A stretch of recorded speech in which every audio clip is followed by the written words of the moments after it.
Good morning. I am using a new computer, which you would have fooled me given this visual. So hopefully you guys can hear me better than you can see me. So we'll work on this visual stuff. But let me go and post the link for you guys if you want to come in and play. This is sort of a last minute pull together, but I did happen to write a poem yesterday, which is what the title is referring to, and it's called "It Depends." Hence, and if you don't get the joke of it, it's Independence Day, so I was making a little bit of a riff on that, but it truly has nothing to do with Independence Day. So if you're worried about that, don't be worried about that. But I'll just start with my poem. So starting with the title, It Depends, Hence. A seed is a promise, a weed, a meal, a forest. It depends. A fire is warmth in winter, ruin in August, light in the darkness, or smoke on the horizon. It depends.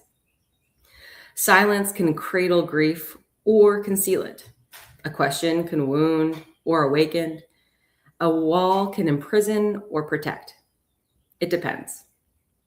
We live our lives searching for words that refuse to bend. Always, never, everyone, no one, as though certainty were the highest virtue. Yet the world keeps speaking in a quieter grammar. This depends. Not because truth is weak, but because truth is relational. A key means nothing without a lock. Rain is a blessing to the thirsty, a burden to the harvest, a memory to the desert. Even light reveals or blinds. It depends. Hence, wisdom is not collecting more answers. It is learning to ask, compared to what? For whom? When? Toward what end?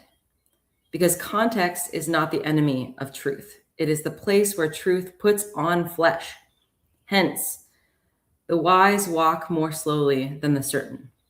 They carry fewer conclusions and more questions, not because they know less, but because they have discovered that meaning doesn't live inside things alone. It lives between them, between word and listener, action and intention, freedom and responsibility, strength and tenderness, justice and mercy. It depends. Hence, humility. Not the humility that doubts everything, but the humility that remembers a compass is useless unless you know where you're standing. And there we are. That's my poem for today. Good morning, Brett. Good morning. So you're telling me words mean something? They mean something, but it kind of depends, you know? That's what I was hoping you were going to say. How are you doing this morning? Oh, good. That was awesome. Oh, good. That was really good. You know, it started off reminding me of that. What is it? That in the corner they call it something else, but it's like a. I was told that it was a Chinese proverb. I guess is what they're calling it here, but whatever. But it was like the boy And his is father? yeah, a boy is born and everybody celebrates in the village and they're like, we'll see, or something like that. And then he has a birthday. Isn't this great? We'll see. And, he has a horse. You know what I'm talking about? We'll Right? see. We'll Isn't see. this He great? breaks his leg. We'll And then, see. then he, He yeah, gets so called then off he, the war. Spoiler alert. We'll well, yeah, see. but that's what's so cool about the story. I remember the first time I heard it. I got to feed the rabbit. Let me Yeah, see here. I wanna see if I can find that story. That'd be an interesting one to It's share. really short. Basically, we did it already. Yeah. Essentially it's like talking about the idea that really everything that happens in life you can say, oh, that's terrible, or oh, that's great. And it really depends on the context. Like, one of the big parts of that story is the young man breaks his leg, and everyone in the village is like, this is horrible. I can't believe that he broke his leg. You're never going to be able to, keep up with your farm. And the father says, well, maybe, like, it depends. And then, the cavalry comes in and says, all right, every able-bodied man is going to be taken immediately to war. And so, like, the son doesn't have to get to go to war, so he gets to stay with his family. And so it's like, I don't know, it's just interesting how it really does depend on the context. Like, nothing is good or bad in and of itself. But, Yeah, context and probably perspective, you know? And it's like, if you have the broken leg, that sucks. But the parents are like, no, it doesn't.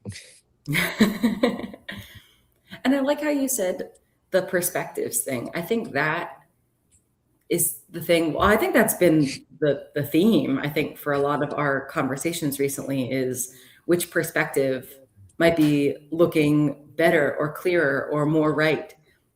And I think, like, everyone giving their perspective is giving their context, because, like, for them, that's what makes the most sense. And, like, we should never speak as though our context is everything. Our perspective is everything. This is the only thing that my only worry is the world has gotten to a place where they like using the term your truth, my truth. I'm not a fan of that. You don't like Um, the speak your truth? I no, need to speak my truth. no, because here's the thing though. I've said it myself, but it was a way for me to be hospitable and gentle with someone else's perspective and recognize that this is significant to them. It was kind of like just me, but it wasn't being truthful. It was like, okay, we both recognize there is a truth. And right now, this is how you feel. This is how you see it. You know what I mean? And we're not talking right and wrong. We're just talking about what's Yeah. true, you know? So that's the only thing I worry about. But I think that they're valid things. They're important. Do you, this is actually super important, Brett. So I'm glad you brought this up. And I think I'm going to try to tell you what I think you're saying, because I want to make sure I'm, like, hearing it clearly. Is it almost like people seem to be speaking honestly, but not truthfully? Like, they're speaking honestly from their perspective, but it's not from necessarily a place of truth. Like I can believe, going back to the stories thing, like, I can believe something honestly about myself that is not true and act in accordance to that. And I think that people oftentimes give their perspective from that sort of vantage point of, I've consolidated this story that I've told of myself, and so I'm being honest with you in my interpretation, but that has nothing to do with reality and truth and, like, what's happening right here, right now. Is that sort of what you're pointing to? Because for me, I think that's huge. I think that's very important. But you could have been speaking to something else. No, that's exactly it, I think. I mean, I feel like and it might not even, like you said, it might not even be um something that you're aware of, Right. but to you, and this is what I think we have been kind of talking about, is that you can be deceived, of course, but you can get to a place where I think that um you can get to a place where you have found all valid information Mm. and arrive at true, but it doesn't mean it's not going to mean the same thing to everybody. Does that make sense? Hmm. Hmm. So it's like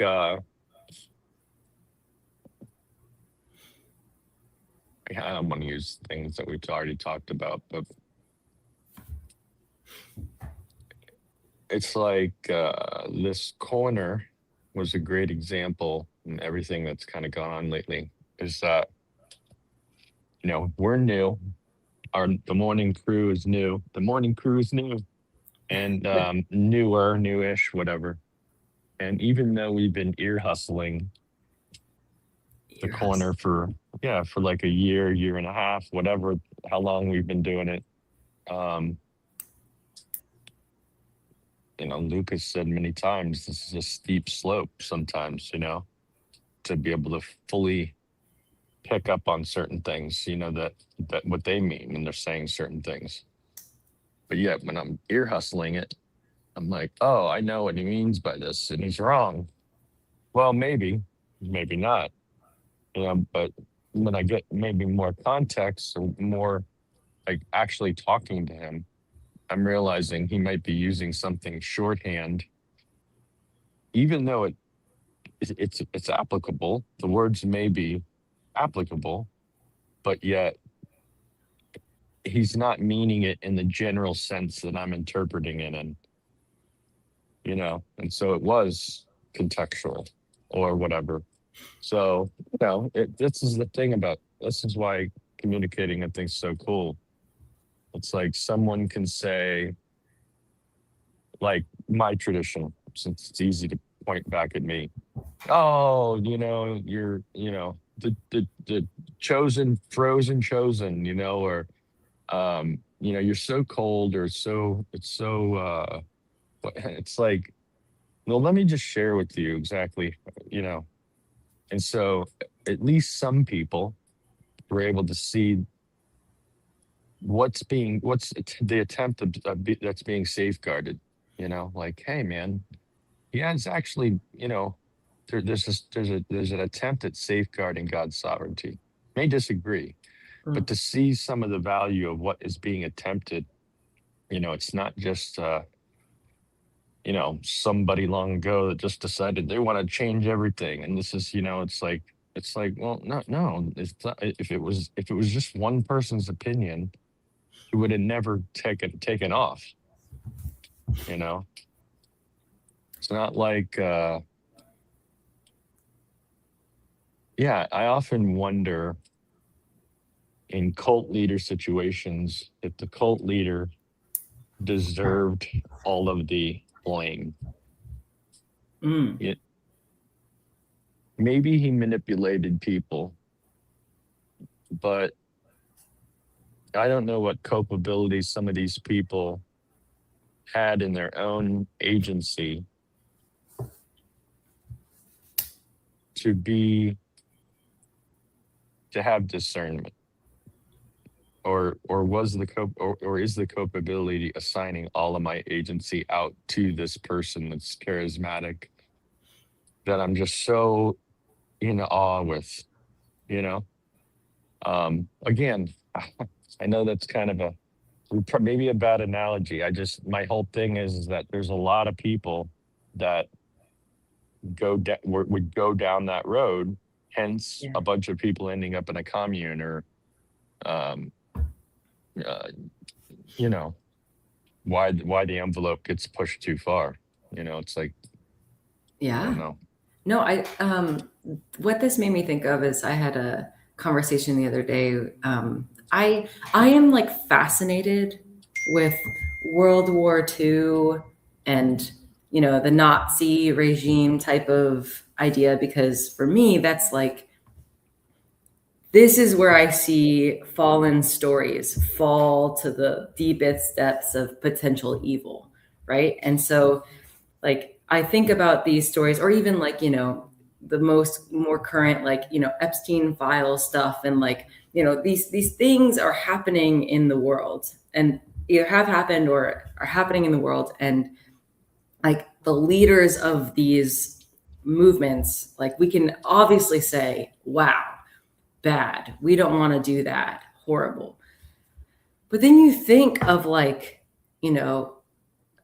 the SS guards were like normal people, right? They're like people like you and me that just didn't know how to say no in these instances, or like, the people who, contracted the buildings that, like, Epstein had his meetings in, or cleaned them, or like, it's like, at what point do you get to, like, I don't want to say like fault or blame or anything like that, but at what point do you know, and you you know that something is like maybe not right? It's like, how, at what point is there like a human morality like ding in you where you can say like, okay, I know this is bad, but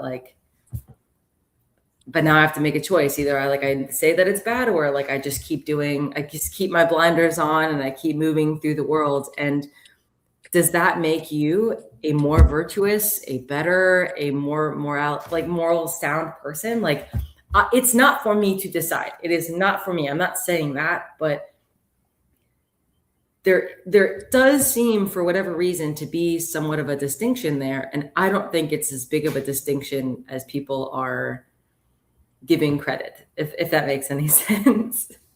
It's funny because I think that when you saw the Stanford experiment, Oh yeah, oh yeah. so I think that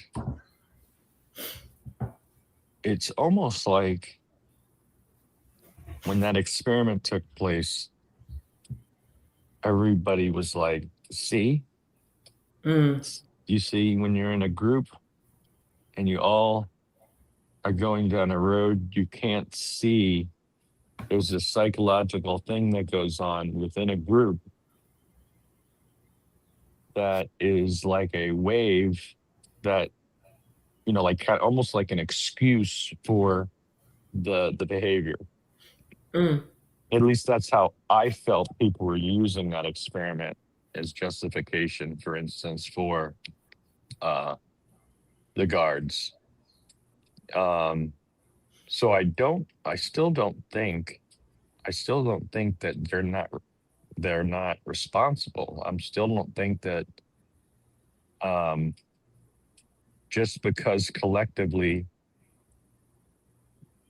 even the SS guards, that that they're collectively, there may have been a lot of honor to having a uniform, and there may have been a lot of honor for their nation, and but once things start going down paths, there is a choice at some point that I feel like people make. You know, I feel like there's something in them now, whether it's being accepted amongst my fellow officers, whether it's being promoted, whether it's whatever. There's something in there that's highest order, and it isn't the people that you're harming. You know. Now, there may have been a large percentage of soldiers at some point in time that had no idea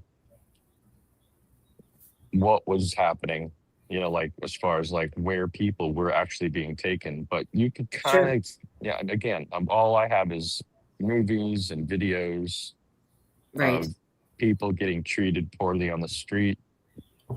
And I think that this is what was really triggering for the immigration thing. It's like, when do we as a public get a sign that Mm, something like that would be happening? And when you start shipping people off to, alligator Alcatraz, and everybody's like, look, this is like, it's almost like this vibe of that thing that happened a mm, long time ago. mm. And so people are triggered, and things, it's like, it may not be the same thing. It might be. How do you know what I mean? So like, it's like, okay, I'm just trying to be on guard that we don't go so far that, you know what I mean? Yeah, can I push back on this? Yeah, yeah. Yeah, okay, so the first thing that came to mind to me is like alcoholism. At what point do you know that it's a problem? Right? Like, or just or anything, like any like eating too much or spending time with your toxic friend or like anything. Alcoholism was the first thing that came to mind, but like any sort of thing where you sort of know it's not really good for you, but it's like, oh, at what point is there like that 2x4 sign that tells me something needs to change? It's like, well, if I feel like if you're paying attention or if you're honest with yourself, the sign has been there like the whole time.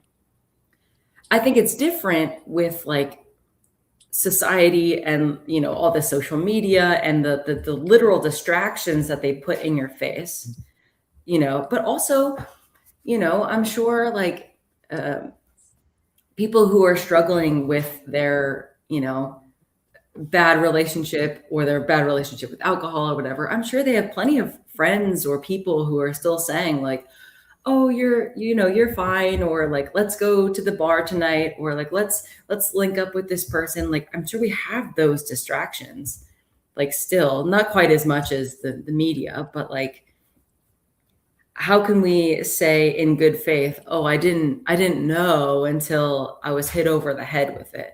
I find that hard to I find that hard to believe, just because I know I can convince myself of a lot of things, but it means my stomach is in knots all the time. It means I'm anxious. It means I'm all these like internal things. Eventually, like my body knows what's going on. It's just whether I'm agreeing to what's going on, if that makes sense. Yeah. So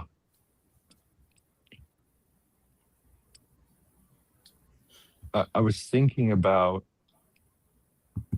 everything that Bethel just went through, the church. Mm, And I was thinking that they had a system in place that was designed for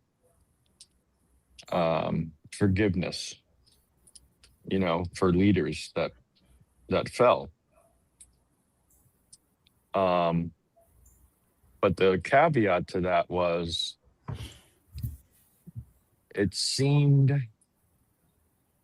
that the thing that they were doing was more important than what had happened. So they got accused of cover-up culture, because we can't hurt the message of Jesus. And so we're not going to put this all over. We're not going to put this out there publicly.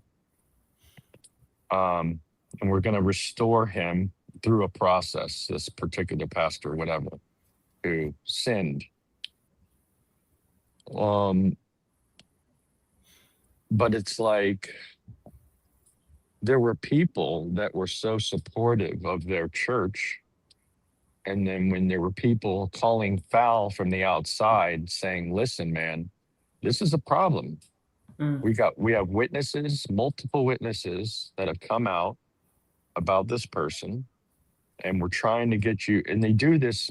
The ones that I'm talking about dealt with them privately, the leaders of Bethel, right? And they refuse to take ownership of this in the correct way.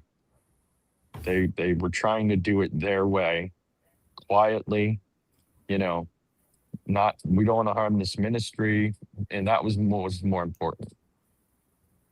And then more time went on, more victims. It's like, okay, now it's time to bring this out into public sphere, And so, and these people were being very biblically systematic, first go to them, address them. Second, bring someone with you, address them. Third, publicly address them. These are like steps in the Bible, not prescriptive identically. They're in different mm, places. But but then when he did it, he's vilified. He's like this guy that's trying to take down this ministry. You know what I mean? They attacked him, attacked his character. And it was like, you got to be kidding me. Now, the people that were in the church, when they got to hear publicly all of the evidence that was built up, there were people that were within the church that their heart was broke. And it probably wasn't very popular for them to go to their leaders and say, this is a problem. I'm not comfortable with this, you know? Yeah. And then they were shunned. You know what I mean? But that's what I mean. Like that particular that people that were in the church that went to the leaders and called this out. You know what I mean? That's the thing, right? Like that's what you're talking about. They decided it this is more important, Right. because ultimately what happened? The thing that Bethel was worried about the most, damaging the ministry, is exactly what happened Is what happened. Right. tenfold. Yeah. Mm.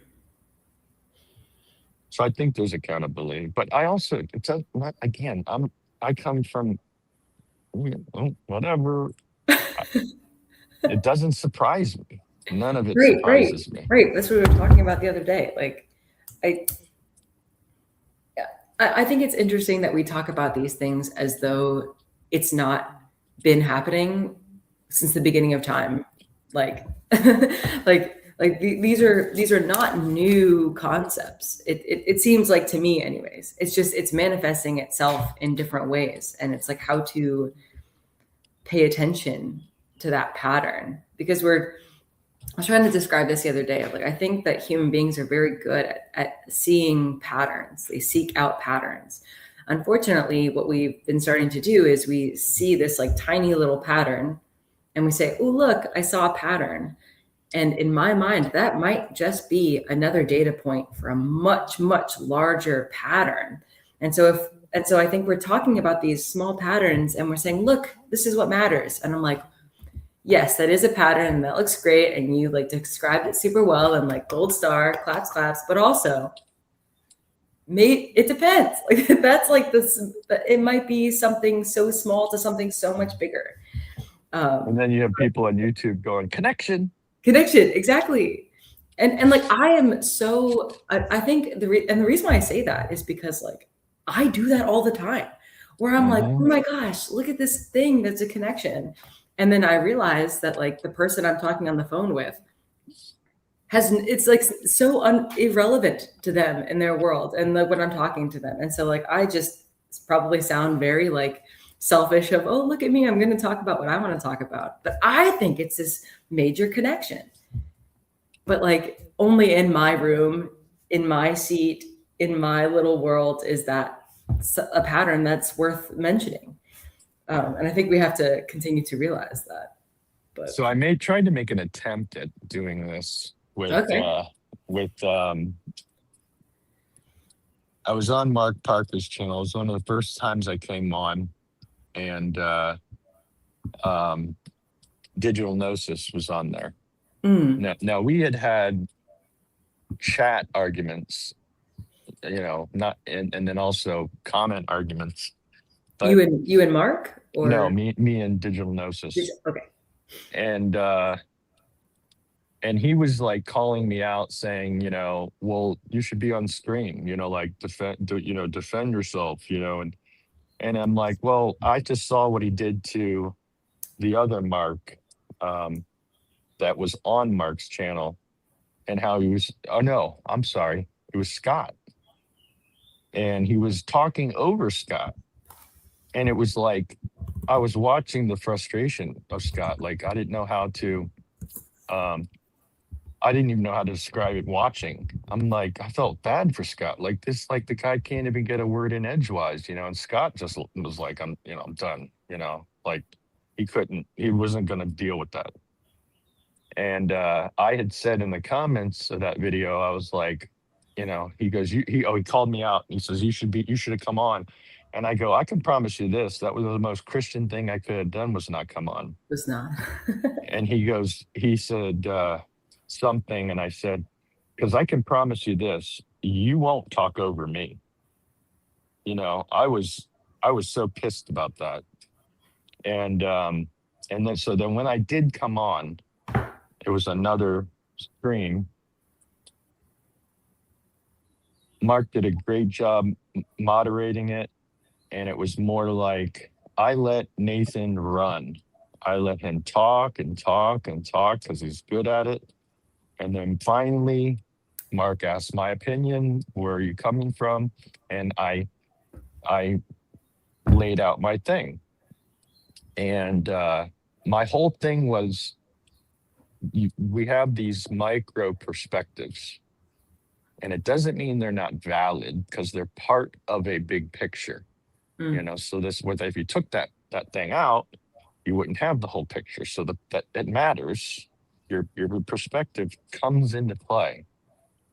So what I was saying was, and I was using, because it was the woman that got shot during the protest, and I said, okay, this is what was fascinating to me. If you zoom in super close, I'm talking about like you were in the scuffle. And you saw that this person is being difficult. They're trying to fight you.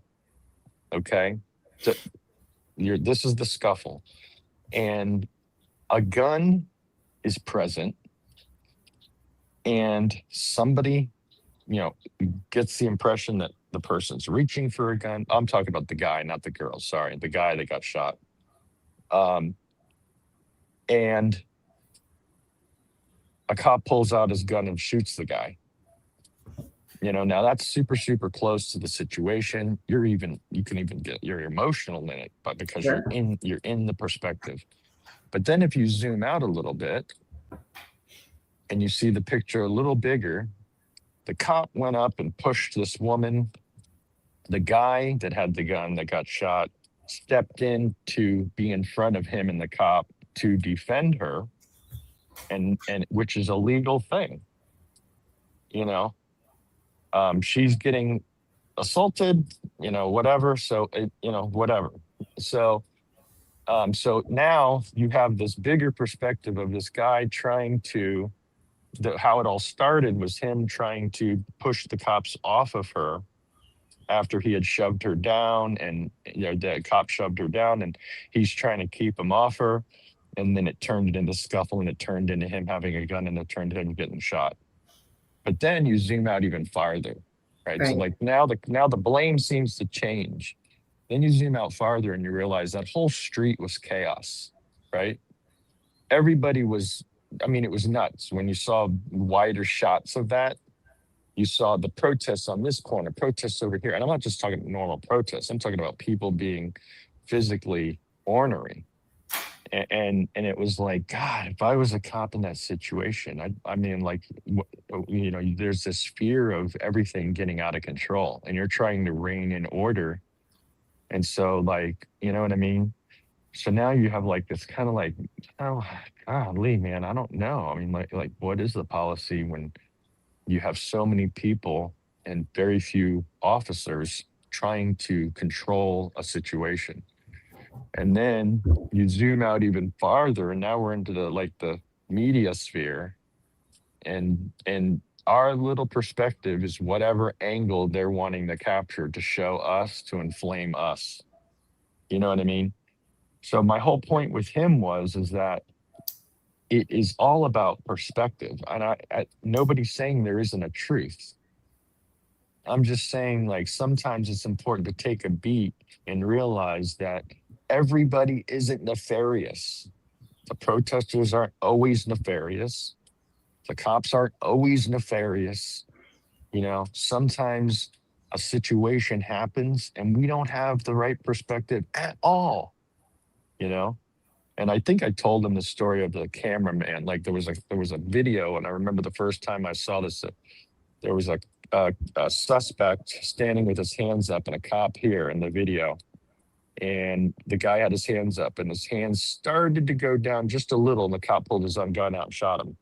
And everybody was like, this is outrageous, right? Well, then they showed the other angle, and they showed the suspect here, and they showed the cop here. And in the back of the belt of the suspect was a gun. And And just off to the side was another cop that was behind a wall, behind the guy that could see the gun. So the cop that was holding the guy, you know what I mean, had the guy's hands up. He knew he had a gun, but the video doesn't convey any of this. All they know is that now he's got a gun. His hands are going down. You know, he's being, arrested, and his hands are up. But now his hands are going down. Once your hands start to go down, and you have a weapon, you know what I mean? Like, this is a different thing now. And I was like, that is crazy. Like, if I never would have saw that other camera, it would have been clearly, from my perspective, a wrong thing. So Yeah, and it's funny. I feel like I listen, or I feel like I've watched a lot of these, different perspectives on the news, or different perspectives from the people who have like watched the news, or different people watching people who have watched the news talk about the news, and who were there. And like, I think for me, even more of that is just the even greater zoomed out idea that like we're being told things about our perspectives that's like wrong. Like I feel like, I don't know if that makes any sense, but it's almost like we're feeling entitled to our perspectives, or we're being given certain information about certain types of people or certain types of situations, or like we're given the narratives so far back and so early that when we come into these situations, even if we're zoomed out as far as we can within the situation, it still seems like it's coming from a narrative that we were like given. And so for me, what these types of situations, like what the pattern I see is that even when you're totally involved in the situation, you're confused by what your like perspective sometimes even is. And that makes the conversation incredibly muddy and hard to come to a conclusion over. And so I don't know. I think that there's just a lot of, I don't know, misinformation and misdirection. And for me, that's what I see in these situations. It's not necessarily that I'm insensitive to what actually happened. It's just that I think it's been loaded onto for a lot longer than just the actual situation itself. And so it's just hard. It's like it's all about the context. It all depends. Like if it had happened on one street in one city versus another street in another city or another country, like the narrative would have been also very different. But if you zoom all the way out, I think that the bigger narrative is kind of all the same. But yeah. And so I'm sure like having conversations with people about these things when you're so zoomed in just starts to eventually not make actual like sense, because you can just go around in circles and in loops about the same idea and never get yourself out of it because you're not zoomed out far enough. And so I don't love having conversations like that because it just feels like it doesn't go anywhere. Like, what's the point of those types of conversations? Do you feel like you got anywhere in that conversation? Or no, just in general? No? Nathan's definitely polarized. So there are people that value their knowledge and research and their understanding of the world and the things they've read to such a high degree that it's inconceivable to them that they could be wrong. That's the thing that drives me the craziest. And probably what drives me more crazy is not as much Nathan, as much as it is somebody that reads very little or watches something and says, I'm signing up, I'm going to protest, or I'm signing up, I'm gonna be what. So like, this is what I mean Like about virtue signaling type of thing? Yeah, what, but they accept it. Like, they just signaled me and I'm gonna accept it. I see. Yeah. I'm gonna accept this as the reality and I'm going for it. And I'm signing up. So don't I have culpability if I do that? Like, if I take a sample size, this small perspective, and I am in my world of I'm in my silo, you know. Where's my culpability? Yeah. If I only stay in my silo and I only think my perspective and my information that I'm getting is accurate, what do you do? You know, like It, where does my Because you're, responsibility? yeah, because you're, I feel like you are responsibility in a sense, to like your ignorance, right? Like, I think at some point, like,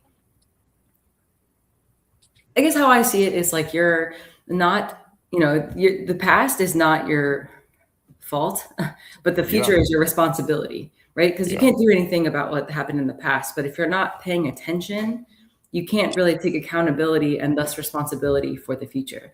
And so I think the ignorance part of that, like, is tough for me because I think if you are staying in the dark, staying, ignorant in that sense, you can claim, oh, I didn't know.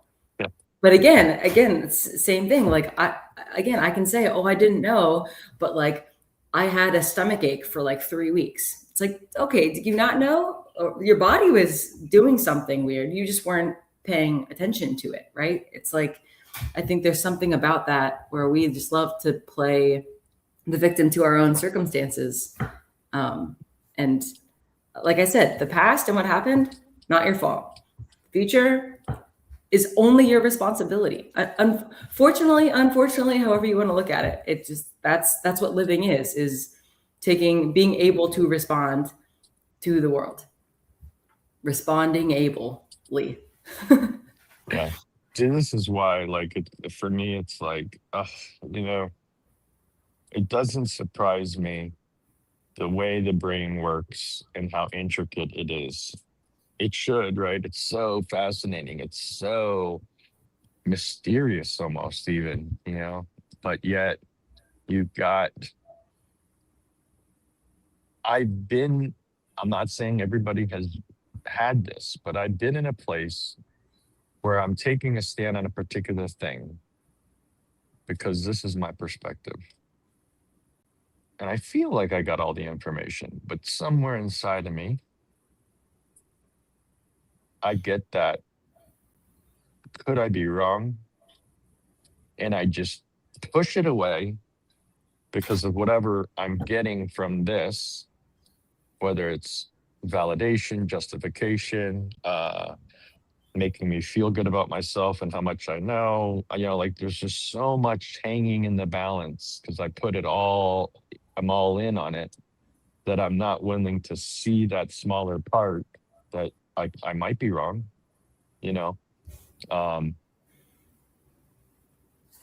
yeah, I think this is the problem with faith, for instance, Mm-hmm. the way the definition of the word faith has changed is really unfortunate. I How, don't know if how you're, would you define it for you? Like, what do you see faith being? well, again, it depends on what dictionary you pick up. Like, if you grew up in a generation where you only believe whatever the current definition is, then that's the definition. But like, this is why I went through a period where, I don't know, maybe it was a black pill. I was so concerned with books. I was Mhm. concerned with the content. When I started finding out that people were going in and changing content on the internet, even books on the internet, to me, it was like, oh, no, no, no, no. I'm buying books. So I went out and got like a lot of books, like, and one of the books this past Christmas, they had asked me, my family was like, what do you want for Christmas or whatever? And I'm like, I want the oldest dictionary that you can get me, affordable wise. So they found me in an what was it, a 1840 dictionary, and it's like this fat. It's on my bookshelf behind me over this side, but it's like it's so cool, So like when somebody says something, I'll pull it off. I'll see. I want to see what this word originally meant. I understand that it's created baggage. I understand that it's now evolved. Language is fluid. I get all that. But when like somebody's reading, for instance, out of the Bible, and they're taking a word Mm. and they're saying, no, we have to put it in context. But they're like, and Ryan talked about this, like my modern lenses, if I'm looking at it from a modern stance, it's wrong, right? I mean, there is a context back then, you know, what that word actually means to that group, one, and how it was being used, two, Right. right? And who it was being spoken to, you Right. know?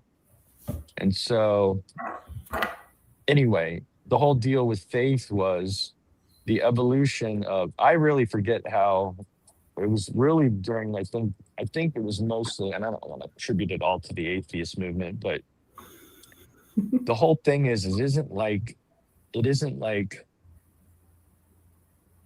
there's a when you believe in something, and Peterson's touched on this, and and none of what I'm saying is gonna probably even be the same at all to anything that these guys have said about belief and faith. But it's like there's a factor of hope that's involved in that. And there's a factor of lack of evidence that's involved in that. It doesn't mean there's zero evidence, but given the evidence that I have faith, belief, and hope in what I feel to be true about this, you know, because of experience, because of how I have seen God work in my life and how I've seen things getting connected, even if they're in my own microcosm. But the more that I see these things, it just continues to resonate with me and secure and strengthen my faith, strengthen my belief. Um, I don't use other people's examples and other people's situations to determine my faith, my belief, and my hope in God, because I get church has hurt a lot of people, you know, and I don't discredit that, but I'm also not holding my faith up to a single individual or one church father or one um, theologian that wrote immensely, you know. Um, it's like when people say that's why no, that's why if you're from a Reformed tradition, you don't really like the idea of somebody calling you a Calvinist because it's not fair because it comes with baggage and it's like Mm. you're using it because you know that some people are only going to know a Calvinist as a hyper Calvinist, as somebody that just believes you don't need to do anything, just God's got it all and whatever. Like we don't have to evangelize, we don't even have to pray. He knows my prayers. He's so omniscient, and it's like, no, that's not what we believe. So, that's not what I believe. So if that's your definition, then I guess I'm not a Calvinist. But the problem is, if as somebody actually read his institutes, I think it would probably, instead of having an idea of them, I'm talking about all of the institutes, all four books. I think their mind would be blown away with how much he makes sense in a lot of aspects. Now, I get it, but that's just one person. He wasn't flawless. He wasn't perfect. Yeah. That's why a lot of traditions will claim Augustine, because there was times where early writing, he had one perspective, and then come the end of his life, he had another perspective. That's why our friend in the chat loves to go nuts about Martin Luther. It's like Martin Luther was always outspoken. Yeah. And he was very pro-Jewish early on. If you read his writings, as a matter of fact, people gave him a hard time for it. And then later in life, when there was another context, another situation where there was something going on, and he was calling out Jewish people in that time, he, of course, because he was so outspoken and he was very brutal with his words, it comes off so bad, and it sucks because that's towards the end of his life where it's not like you have much more time to correct things or be clear on things, right? So people would love to point out people's worst situations and be like, you see, this is the reason why you can't believe anything you said, or this discredits everything this person said. You know, I Mhm. mean, so like, there's a lot about Augustine that I love. Like the stuff that he wrote was amazing, right? But Right. then once he starts writing that seems to favor a different tradition, that's where those particular people on the other side would be, oh no, that's where we get off the train. So they're not going to quote that part. They're not going to cite him on that stuff. And so I get it. So there's a cherry picking that goes on in history, it seems like. Yeah. And it seems like it's like when you really want something, you just pull out what's valuable to you, what you can use as confirmation bias, and take it and run with it. And I just don't think that's fair. Yeah, I guess like I don't know, maybe this is going to sound like woo woo or that I'm trying to play all sides or whatever. I don't really care what people think of me, honestly. Exactly. But my version of what I think God to be, I can't imagine, like, didn't expect that we would all be coming from different versions of him and of faith and of different ways that it manifests itself. Like, I can't imagine that he's like, oh wow, couldn't see this coming. So that's one.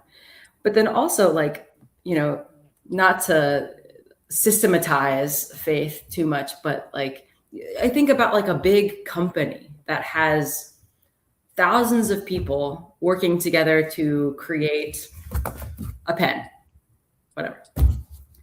There's like some trust that even though people are like, the engineers or the marketing people or the HR woman or I don't know, the people that create the stickers for the boxes, like there's like some faith that like even though we're all doing completely different things and seeing it in completely different ways and seeing this pen production as a completely different like structure or like from a different perspective, we're still also like working together towards like a very similar goal.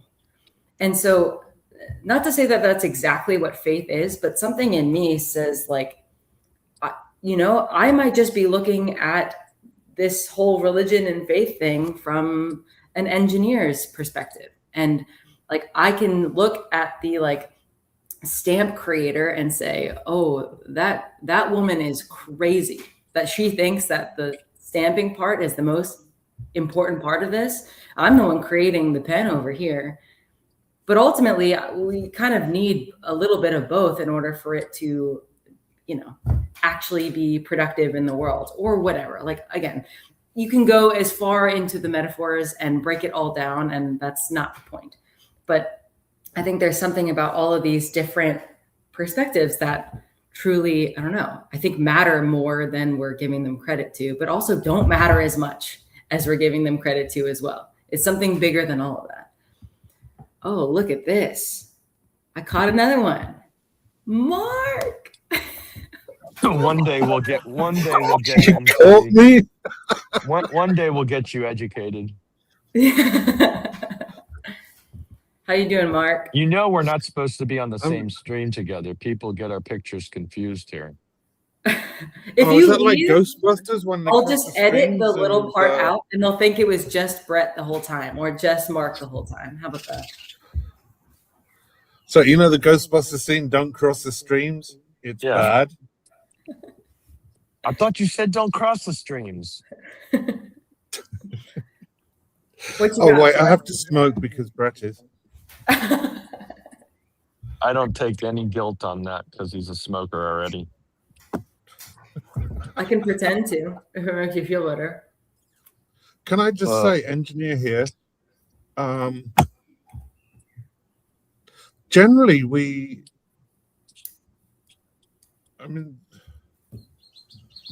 the ethos for want of a better word, of engineers is, does it work? Science is like, is it accurate? Does it blah, blah, blah. Engineers don't care about that. It's like, does it work or not? That's it. And so when it comes to religion, it's like, well, does it work? Mm. That's the engineer's view. But it's also like this kind of, we pick pieces out of science because they're really useful, like Boolean algebra, for example, maths. So this, I forget who it was. I think it was a French mathematician. He created Boolean algebra, and it had absolutely zero usage for anything. And then engineers saw it and thought, oh, we can use that with binary, with noughts and ones. That's fantastic. Great, Boolean algebra. So every engineer has to study Boolean algebra at university now, which is really simple. So don't worry about that. Says you. Yeah, it's like pick and choose. So we're like, oh, that bit of Buddhism over there, yeah, I can use that. That bit of Christianity, I can use that, etc. So that's generally how engineers see religion. Does it work? You know what's interesting about that is one of the first things I had to do, because I went down that path, Mark. One of the first classes, I think it was intro to engineering, because it was in the very beginning. We were tasked with going out and trying to find an example where engineers were unethical, because it's a profession and it's a highly respected profession, just like doctors and lawyers. But in those professions, But less paid. Well, depending on, but like, that's a whole other conversation I could get into with you. But yeah, so I was like, oh, this is cool. I'm going to go out and see if I can find unethical engineers. And so but because of the system that they have in place and how that you have to get things signed off on and how you have to, there's just so much that it's really almost impossible to find an engineer that was unethical.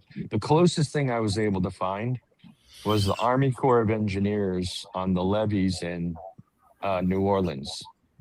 But they even had letters to the government stating, we need X amount of dollars to make this levee work and do its thing. And they cut the budget. They weren't going to pay as much money. And so they kind of had a caveat saying, as engineers of the Army Corps of Engineers, this is not good enough. And then fast forward to Katrina, and the thing didn't work the way it was supposed to work. And so the first thing was somebody must have screwed up with the way they engineered it. No, that's not what happened.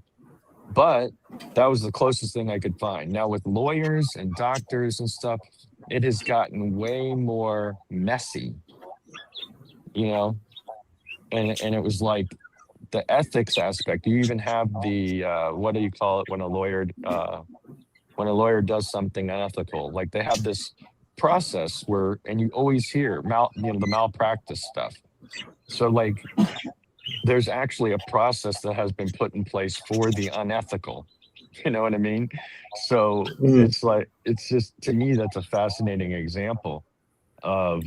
So it's what you seem to be saying is ethics are systemic. And there are systems that have evolved through time that make it more difficult to be unethical. And I would push back on that a tiny bit to me, an unethical engineer is the one that says, that'll do. It's good enough, we're done. And is it really good enough? Could you have done a better job? Do you think you can find examples of somebody saying, an engineer saying that's good enough? Because I almost feel like the way they're wired, they're naturally wired to have it all click, to fit in place correctly. And this is what's so fascinating about us all being wired differently and how we bring something different to the table. you know, but But there's whereas, also training in there, is what you're yeah, saying. yeah. But if you're wired as an engineer and you're drawn to that, you're called to that, you Can I have a get my tea, natural please? propensity to Maybe make a new one. Sorry. that's all right, make everything connect, make sure that it all the math all adds up. And when it doesn't, it drives you crazy. It's like, no, I got to figure out how to get this math to work. You're not just going to say, even though the math doesn't work, and for whatever the reason I can't make 2 + 2 = 4, it's only equaling 5, I'm going to go ahead and build the bridge anyway. Like, you just don't see that. That's my saying. I'm saying, like, within the engineer, they're wired to such a degree that there's this compulsion of getting it right. But what I learned even as a 17-year-old apprentice was that if I get it wrong, it will come back and it will bite me on the ass. Mm. And I'm like, I don't want that. So let's just get it right. And you know, I that was one of the first lessons I learned. But if you get it wrong, it will bite you on the ass. Yeah, well, because there's actual consequences. Like, whereas if you're Yeah. a lawyer and you're just chasing the money, you may never get the consequences for you being shady. You know what I mean? You just will keep getting paid, and you have a niche, and you found the perfect little way to navigate the legal aspect of it. It doesn't mean it's not unethical, right? You've just found this way. This was the thing about Trump that I always would tell people. I remember when he first when he was coming down the escalator, and people were talking, and he were talking about him being, you just dropped your camera. You didn't mute yourself, Mark. So he was, everybody's like, I cannot believe that people are considering him the president. This is like gotta be a fairy tale, And I was like, I will say this about him. My mom had an interaction because we live in Florida, right? Where she worked for a company, and the company actually, the company had did a job for Trump. And so, like, there's a story, and I'm not going to get into it too much, but the bottom line was Trump read the contract, he saw a loophole, and he seized on the loophole, and he ruined this. He could have ruined this company, and he used it as leverage.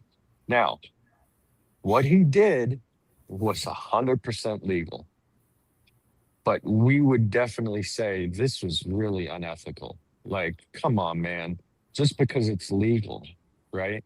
And so I guess that was the thing I was trying to explain to people, is that when people would say, like, he's a criminal, I'm like, I don't think you know Trump, not the way that I know him. I'm like, this guy is ridiculous. He prides himself on knowing law, the legal angles, and finding out a way to be legal. It doesn't matter how unethical it is. And if there isn't a law, that's your fault. There should have been a law.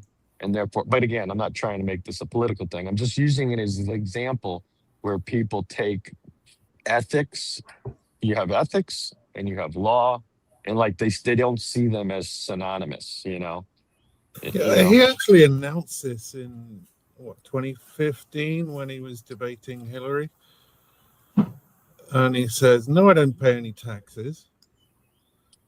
And he does it legally. And he says, these are the laws and you created them. So if you want to stop them, you're going to make all your friends pay taxes.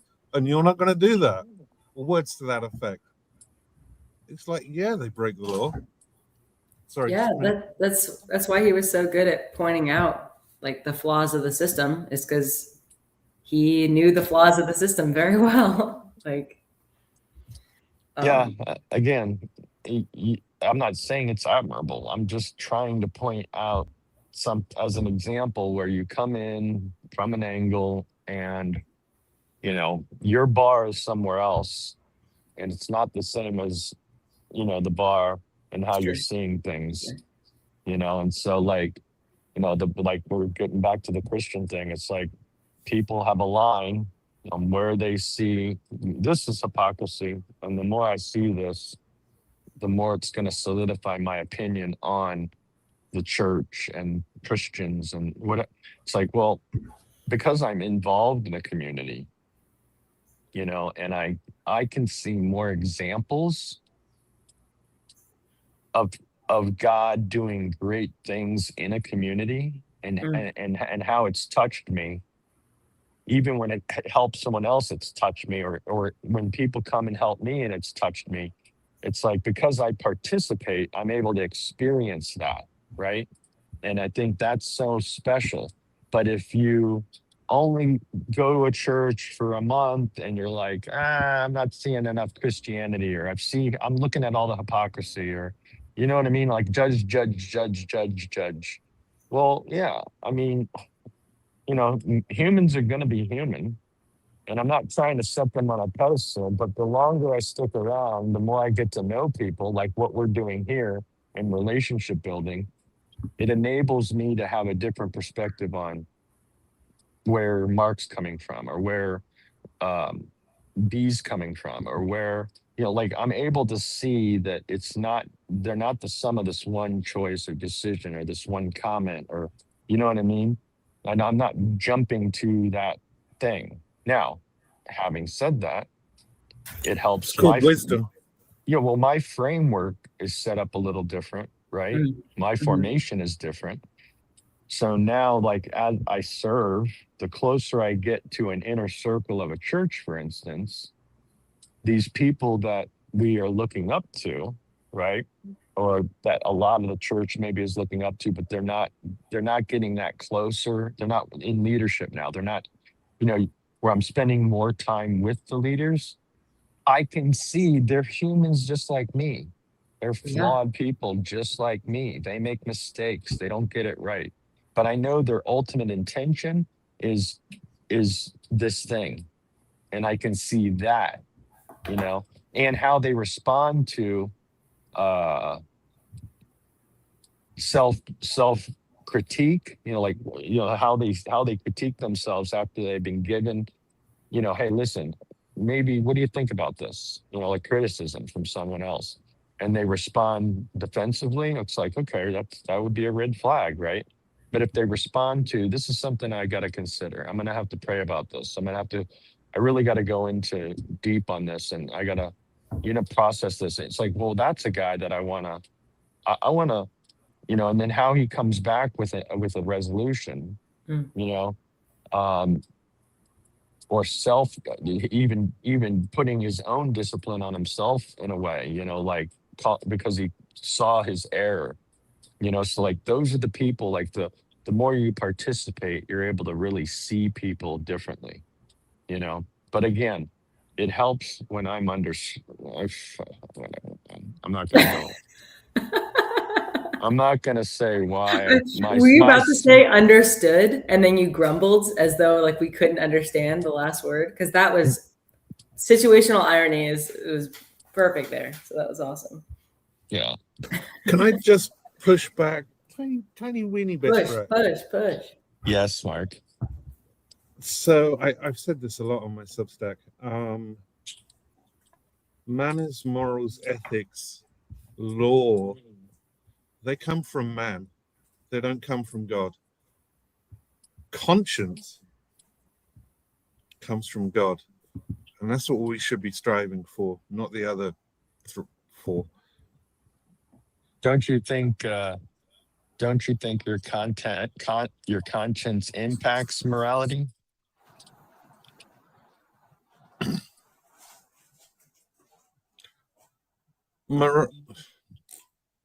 Morality is learnt, manners are learnt, and then they're like, in this situation you do that, in this situation you do that, and in this situation you do that. And when you find yourself in a new situation, you don't know how to act. But if you have this vertical conscience connection, it doesn't matter what situation you're in. You know, if the stranger comes into your house and you wash their feet, you see what I'm saying? Are you asking, like, Brett, are you asking like if like your conscience changes with you or like develops with you? Like it's like okay, because that's what I was thinking. Like I don't know if you've watched like Pinocchio, and you see like Jiminy Cricket, and like he is a very different Cricket in the first like moment of the movie, whatever, and the last. And so there's something about like, is it the, because I feel like consciousness and conscience is like your connection to, and so it's like your relationship with, and that is ever changing, I think. So I was going to agree if that's where you were going, but Right, here's my anyways, point. Have you guys developing? I would say not changing. Maybe well, changing. but here's my growing. pushback. Have you guys read Huckleberry Finn? I watched the TV series. Well, yeah, the movie maybe. No, when I was a kid, there was a TV series. No, not but Tom carry on. Sawyer. That was Tom Sawyer. But the Huckleberry Finn was a separate book, Adventures of Huckleberry Finn. So the whole thing with this was Huckleberry Finn is running away with this slave, right? And he's planned on running away, and he comes to this point where he's struggling with the fact that in his society, this slave is considered property. Okay. And so in his morality, how he was taught, his framework was that I am stealing someone's property because I'm going away with this slave, right? But he has this moment where he processes it, and he says, according to God, if I steal, I'm going to burn in hell, right? This is this framework, right? And so he says, well, Jesus, Mark Twain was such a good writer. and he said basically, well, if I'm going to burn in hell, I'm just going to burn in hell, because he had a conscience that did not feel right about what he was being taught, what was being pushed on him. And he made a decision that he was going to go against this, even if it meant he could burn in hell. So there was this conscience in him. And this is what I mean by I don't think morality is learned and taught. I'm using it in your terms. I'm saying that deep down, we all know what is right. I mean, morally right. There's something in us, in our conscience, that says, even though this is telling me this is right, this feels wrong, but I'm being told it's right. So my whole thing with that, and that's what blew me away about Huckleberry Finn. It was kind of like one of these, moments of like, oh, how like when you read something, it's like, yeah, man, what in the hell? Like the idea that I can be taught something that could be so wrong. And even when I'm actually participating in this wrong, I know, or I'm told it's right and I'm participating in the right, there's something in me that I deep down know this is no bueno. But I'm going to use the excuse that that everybody else and this is fine, Everybody else is doing it, so why can't I? Well, no, it's like a law. Like everybody, they're saying it's okay. This is acceptable, and therefore I'm staying within the boundaries of what's culturally acceptable. It doesn't make it right. So, Brett, I think we see this exactly the same. We're just arguing over what words mean. Okay. We like that here. Normally how it goes, I think. So, yeah, there was nothing you said I disagree with. So I was talking with Andrew and Ryan yesterday, and this idea of good conversation of coming up with like do we know the good just like innately, or are we like uncovering it or whatnot? And I think I had originally said what you were saying, Brett, is that we like have it in us. It's just like something that we have to remember type of thing or whatever.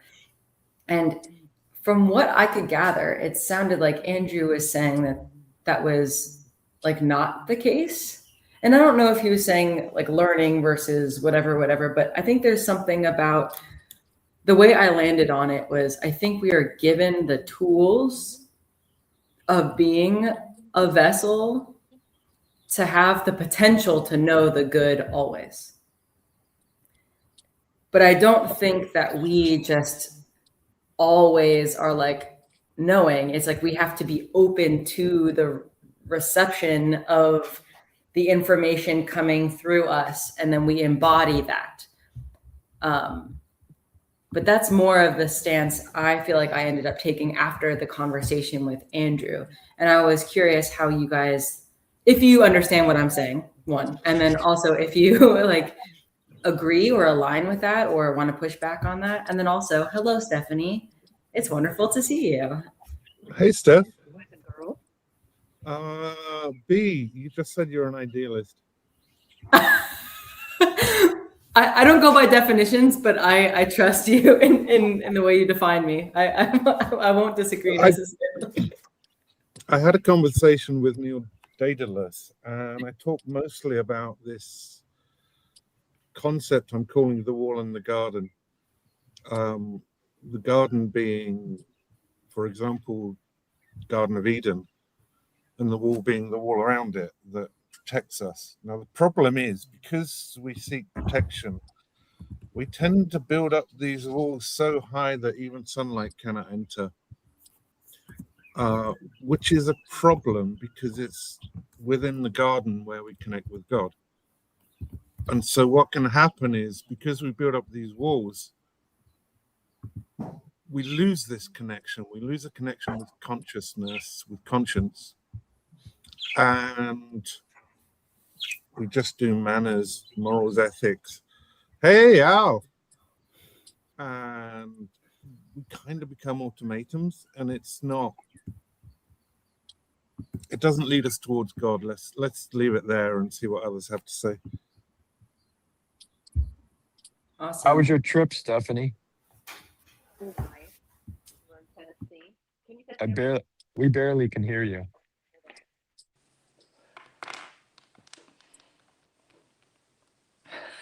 I have the wrong AirPods again. Hold, I'll be back. Al, did you want to read that thing?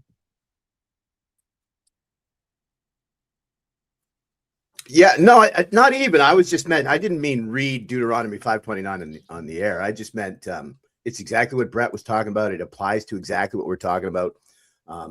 Even within the Hebrew, it's not as clear as it could be. I would translate it closer to the heart of our hearts. If you look at Deuteronomy 5:29, I think it's 5:26 in the Torah. It just speaks that God has given us this discernment, hamavdil, to know good from evil, but good from bad. But it's something we have to utilize, and it says that. I pulled it up on Bible Hub, and it only gives you the first part of 5:29. The second part says, "If you fear me," and if you guys do a deep dive on fearing, it's following His commands. Things will go well for you and your community, your children. This is what I argued in the chat. This is literally kind of like our koinonia. We already align with koinonia, right? We already know that we should be. What do you guys also translate it as? Fellowship, right? We should have fellowship with each other, a communion between ourselves, with God, between ourselves and God, and with the Spirit, you know? And so I 100% agree with what you guys. Here. Yeah, no, but not even like what you guys were saying earlier. I believe that we have been given this discernment to know right from wrong. You call it morality, call it ethos. You get what I mean? But it's something we have to develop. We have to utilize it. You get what I mean? 100%. Thank you, Al. And I think that's why, even further, why Christ came down and clarified these things. Because even more so, Deuteronomy 6, I think, kind of highlights that you can be a little too legalistic in your reading of this stuff, right? I believe Deuteronomy speaks to wear the Shema on your hand and on your forehead is not so much wearing a cowhide box that holds the Shema, but everything you think should show your love of God, right? And everything you do should show your love of God. And this is why I think Jesus said that all of the commandments hang on the Shema, to love God with all your spirit and all your strength, and to love thy neighbor as yourself. You get what I mean? And I think that's the fullness of what you're saying. It's like the beast you feed, right? The more you lean into the other side of the equation and justify it, it becomes autopilot in your response mechanism. Whereas if you are connected more with God and you are trusting him and you do fear him, your responses autopilot will lean first to a loving Perfect. orientation Yeah. before a, I don't know, individualistic, selfish orientation. In fact, this is so crazy. It was literally my wife's devotionals this morning, and I tied them together. And that's the thing. I wish these devotionals would show how they connect. She had Romans 4:12 the other day, and then it was Asa, I think. I can't, don't quote me here, but it was exactly that, talking about how what we're meant to do is, and this is so funny because the internet's so obsessed with changing habits. And this is what it's talking about, right? Metanoia is a turning towards, right? It's this idea of making it your first instinct to do good rather than, at least, you guys get what I mean, right? To make it second nature to follow these tenets. Oh, can I ask? Mm. Not quite off the subject, but At some point, we need to let Stephanie get a word in here. It's okay. Carry on. I'm kind of new to Christianity, and I'm still like scratching my head on a lot of terms. But one of them that gets me is that I'm meant to fear God. Mm-hmm. And I'm like, is that a mistranslation? Why should I fear God? Why can't I just appreciate his love and love him back? That's an awesome little deep dive. I really do recommend you guys should really do that because fear is so awesome. In fact, the reason why I did a deep dive is because my wife is Catholic, raised Catholic, and a lot of this stuff was never explained. So to her, she took it as, fire and brimstone. It's not. It's this idea of God is kind of like Brett talked about this, didn't you? Right? Like God is something outside of our plane. We cannot understand this stuff. So fear as in something beyond ourselves. But what I love is it connects to modern psychology. If you be surprised at this, that in our brain, the center for fear is often the same areas of rites and ritual. So if people followed faith the way they do in other languages. And in fact, I just had a conversation at the hospital with a gentleman from India. In Sanskrit, faith is Shraddha, and it is devotion, commitment to the path you follow, right? And certainty, rites, ritual, that offsets the fear in the brain. And so I believe, and this is why I point to Psalm 46, be still and know that I am God. This is this way to temper fear, right? Because if you read Psalm 46, it talks about how everything is crazy, right? Mountains fall into the sea. What are we supposed to do, right? It's this idea of life is fearful, right? It's trauma in a modern sense. And so it's just this idea of being able to manage our everyday uncertainty. Does that make sense? Like to fear God is it. I don't explain it well enough, but it is a mistranslation. The thing that I heard was AWE. Awe. Oh, yes. That's a better way. Awe or wonder. I recommend Dasher Keltner's book from the last few years ago. It's called Awe. And there's another guy by the name of Storm. He wrote a book called The Myth of Disenchantment. Yes.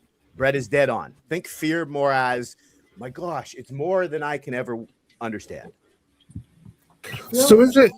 Well, I was gonna say, feel free, Al, if you want to send in the private chat those like references. I can add it to the video if you want to do that. Sorry, everything's off the top of my head, so I'm not sure. You'd have to. No, gotcha. I'll go back and look it up. Then. Yeah, I apologize. I'm sorry. No worries. Sorry, Mark. Oh, the books. Yes, I'm sorry. The books. Yeah. Yes. Yeah. I'll put them in the side chat. Yes, sir. Yeah. So the idea of fear of God, I'm trying to capture what you're saying. I'm not trying to disprove or whatever. Oh no, please, by all means. It's something like do better. Maybe awe is a better word, but it's lifting up our ordinary concerns and placing trust in something higher. Is that what? Mm-hmm. Something like that. Mm-hmm.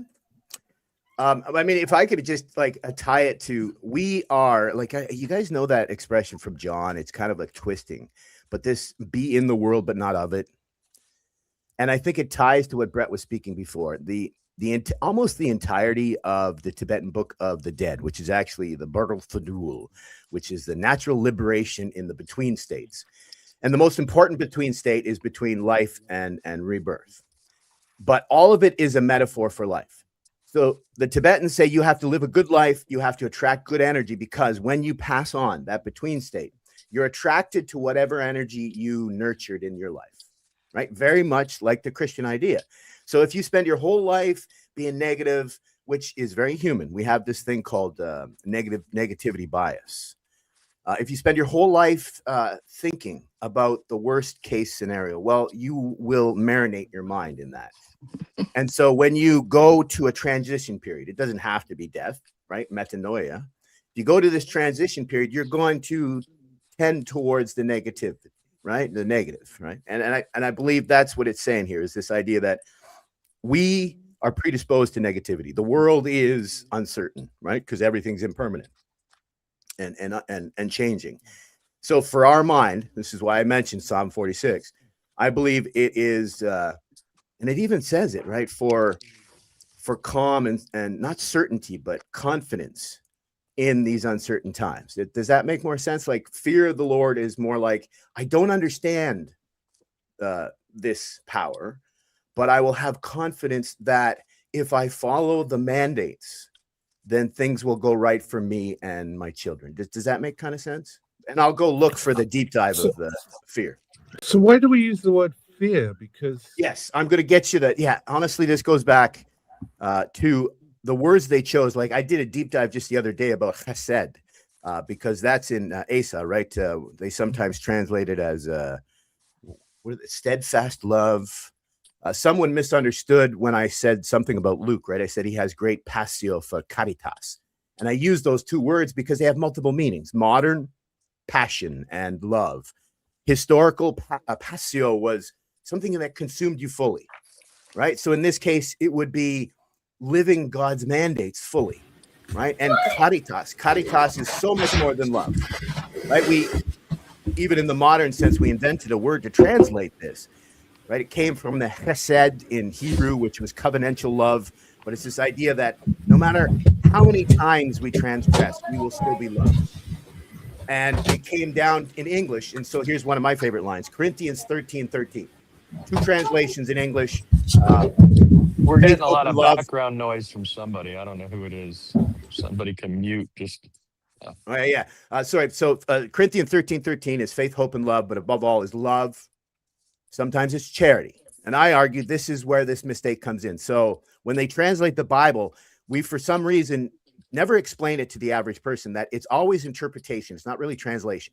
You can't translate something because you can't pick one word, right? And that's what's happened here. It would be kind of cool to go. It's not as exciting as how we don't have in English a word that means love and charity.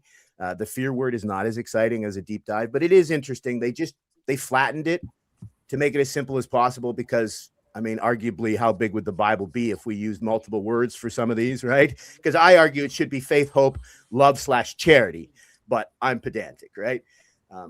But I also noticed there's a huge contrast between what they're trying to convey. Like when they, what is that you, Andrew?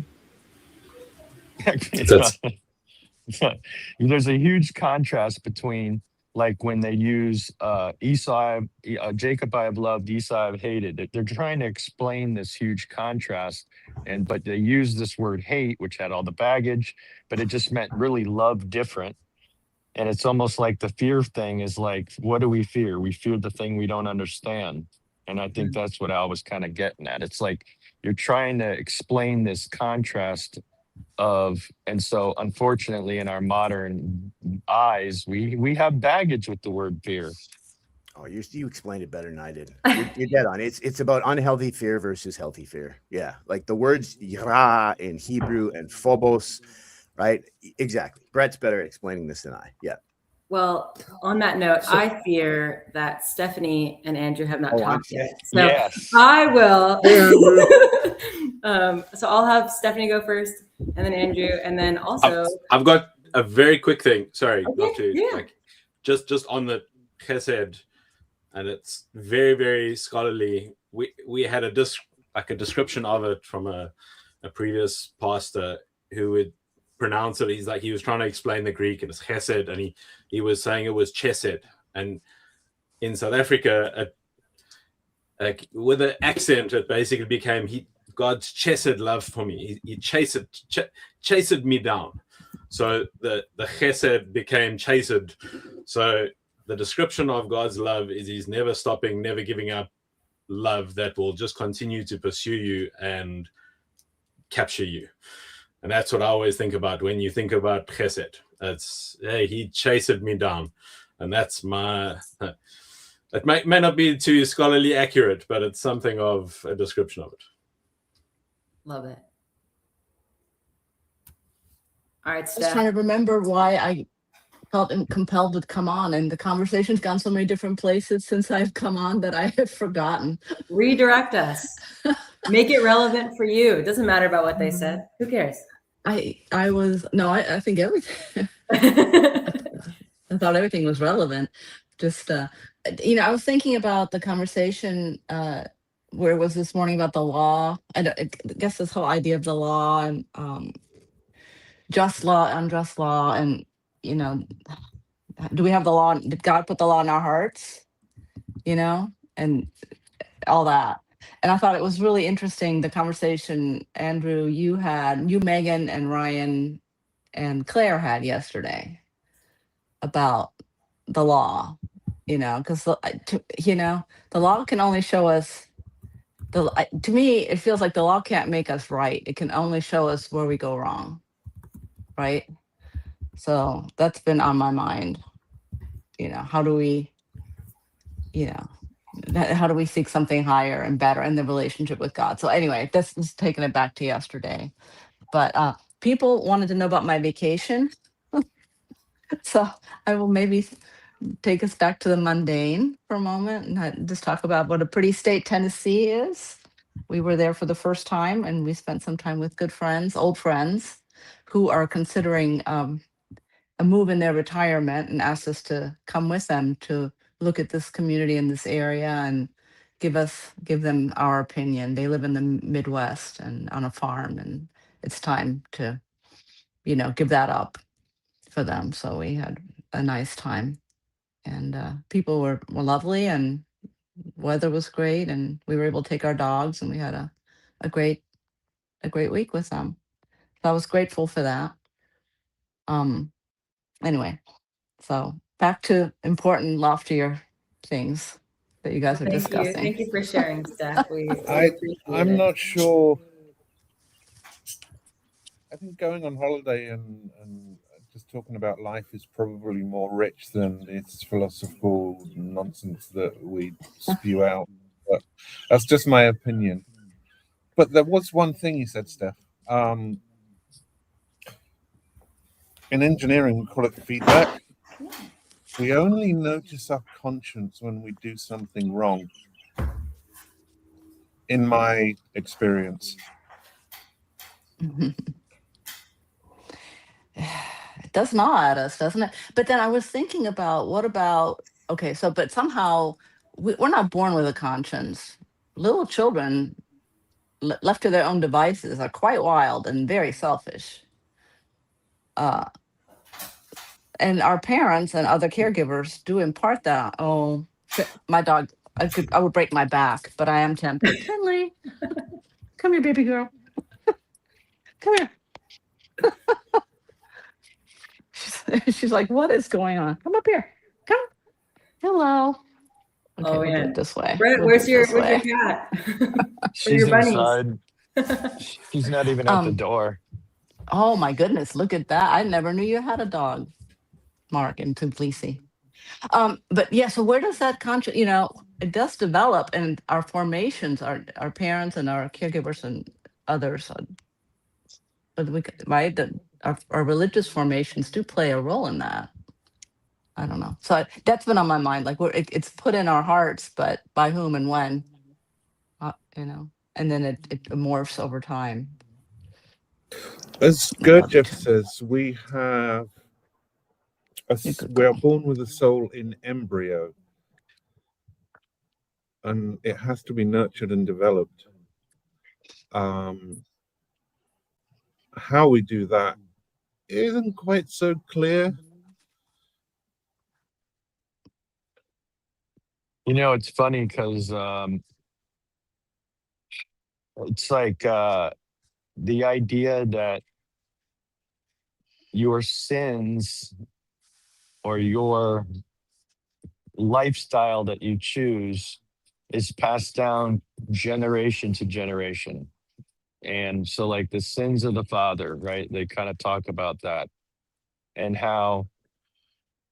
So it's kind of like why we baptize, right? Or, you know, whether you call it a baptism or a dedication or whatever the tradition is. I'm not going to try to, cast shade on that. I'm just saying, I'm using it as an example where the parents are making a declaration before God, whatever, about how they want to raise this child, right?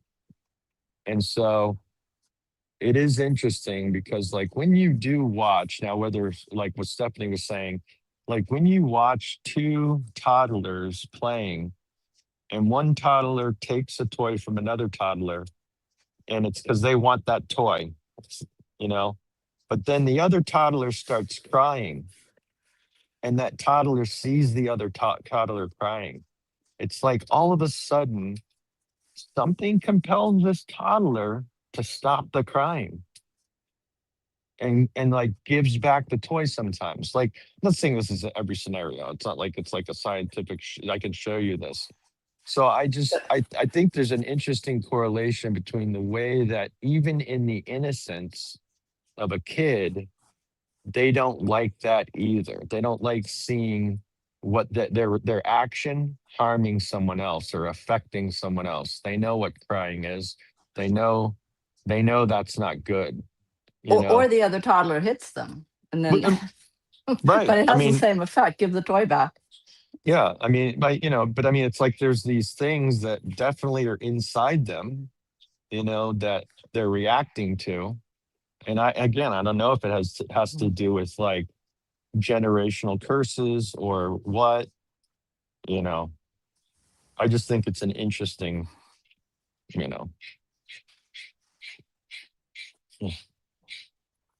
Can I just do a quick intermission for Teo? Does anyone mind? What is it? You're gonna play music? He left a comment and I just have to do it. Never gonna give you up, never gonna let you down, never You're gonna Rick rolling us. around. You can't Rick roll us. How do I wanted to make you the main one. I don't know how to do that. I was gonna ask if Andrew, since I did use your name, since I did cite you earlier in this stream, I don't know if you were on it yet. And I was talking about how your idea of like, do we know what's good innately, or do we like, kind of what we've been talking about. And I feel like you sort of had a different framing that gave me a different framing. And so I was wondering if you'd be willing to give your framing of that again. It's basically what we were talking about yesterday with Ryan on his stream. How do you feel about that? I don't mind. I think, yeah, I can't always remember what I said yesterday. Because I was saying that I feel like like just in yourself innately, like what's good and what's bad, and you were kind of pushing back on that a little bit. Yeah. Okay. Yeah, I think there's a little bit more complexity in. I think what I was pushing back on is the concept that we're all born almost innocent or this blank slate or just perfect like humans and innately understand right and wrong, and it's systems and society that's kind of corrupted us. And I think I resonate more with, I think the Bible is revealing the fact that we've been sinful since the fall, and how that plays out and how that corrupts and how that damages and distorts and has broken everything, society and systems and I think we were talking about it earlier. Stephanie was even mentioning on like the law, highlighting just where we're wrong and fall short. And it just infects every area and every part of our life. And I think the question is, what sets us free from that? And I think that's a little bit of what we were talking about. And I see in the chat there's discussions around like propositions, and I think that's what I see in almost every worldview, every religion, and then sometimes even in different denominations and subsets of religion, that we try to get back to instructions or proposition heavy to try and show people what's right and wrong and force them to become better. And I think that that's what we were talking about, where it's like kind of the elephant and rider concept, where that's not the best way to actually bring about change in people. I think it's essential. I think there's definitely propositional truth, but the question is, how do we bring our head and our heart and our actions and our worldview and our relationships and everything into alignment as best as possible? And I think some denominations are better at certain elements and some denominations are better at other elements. And I think that's the beauty of what I've seen in TLC. And even some religions are better at certain elements. They focus on certain ones more than others, because there's a shared longing in humanity to bridge the gap between the brokenness that we see and then the incredible beauty of humanity and life and love and joy. And that's where I think we agreed, Megan, that it's like there's an innate resonance that there's a better world and there's a better life and there is right and wrong and there's something better that we are called to. Like, I think there's that imagination in all of us, but we also know that we're not there. And our tendency is to generally find other people to blame rather than realizing that, hey, I participate in the brokenness as much as anybody, and I need a savior, and I need something to actually rescue me and set me free. And then we understand that from a Christian perspective, but then the practicality comes down to, how do we live that out? And I think that's what we're attempting to do here as best as possible. I think that a lot of people don't realize you really were using the term the correct way the TLC was framing the term, and that was an important thing. Like, we new people don't understand the baggage that came out of it because of the conversations that were happening that were way farther in the past than us. And we were just kind of having fun with it because we thought it was funny that these people were all going nuts about it. And we're just like, whatever, like, we're just trying to learn for ourselves why it was so significant. And I had a little conversation with Luke yesterday, which was really good. And he communicated to me really well. I don't know how hard he had to do that because I'm not on his plateau, So he worked really hard at conveying it, and I was very appreciative of it. And, can anyone hear me? Yep. And then he pointed to, is it me or you're frozen, but we can hear you. Can you hear us? You might have to take him out, Megan, so he can come back in if he can't hear us and know that there's a problem. He might figure it out. So anyway, I can hear you now. Everything's back to normal. Okay. He was pointing to the conversation that Marcus and Paul had on his Q&A yesterday. And so, I'd encourage people to check that out as well, because I had to go back and re-listen to it.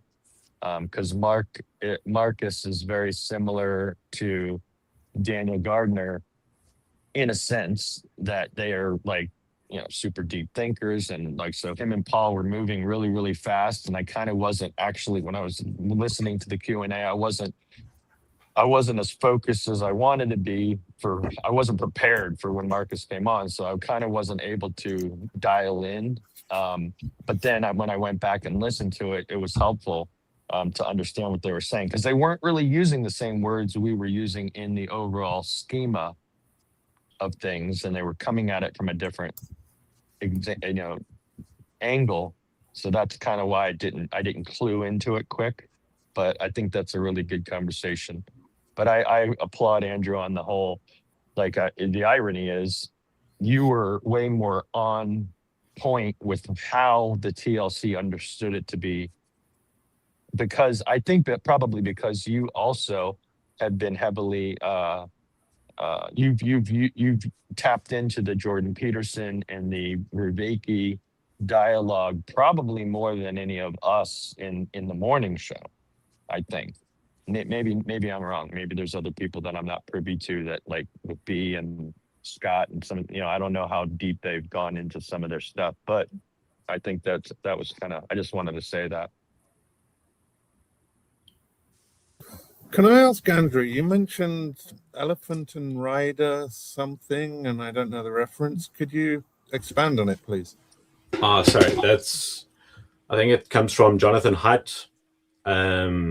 Just a psychological concept describing how we think our minds make our decisions, but it's like an elephant on a rider. That if the elephant wants to go in a direction, there's not much the rider can do.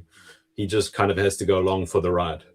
And something of that where, it's a very simple description of it. It's a far better analogy when it's applied in the appropriate context. But it's something of what we were talking about, where I think we like to think our intellect is everything, and our thoughts, I don't know, what we profess to believe dictates our life. But a lot of our times, our actions betray what we say we believe, which was similar to like the Jordan Peterson, whenever he gets cornered on trying to say, well, do you believe in God?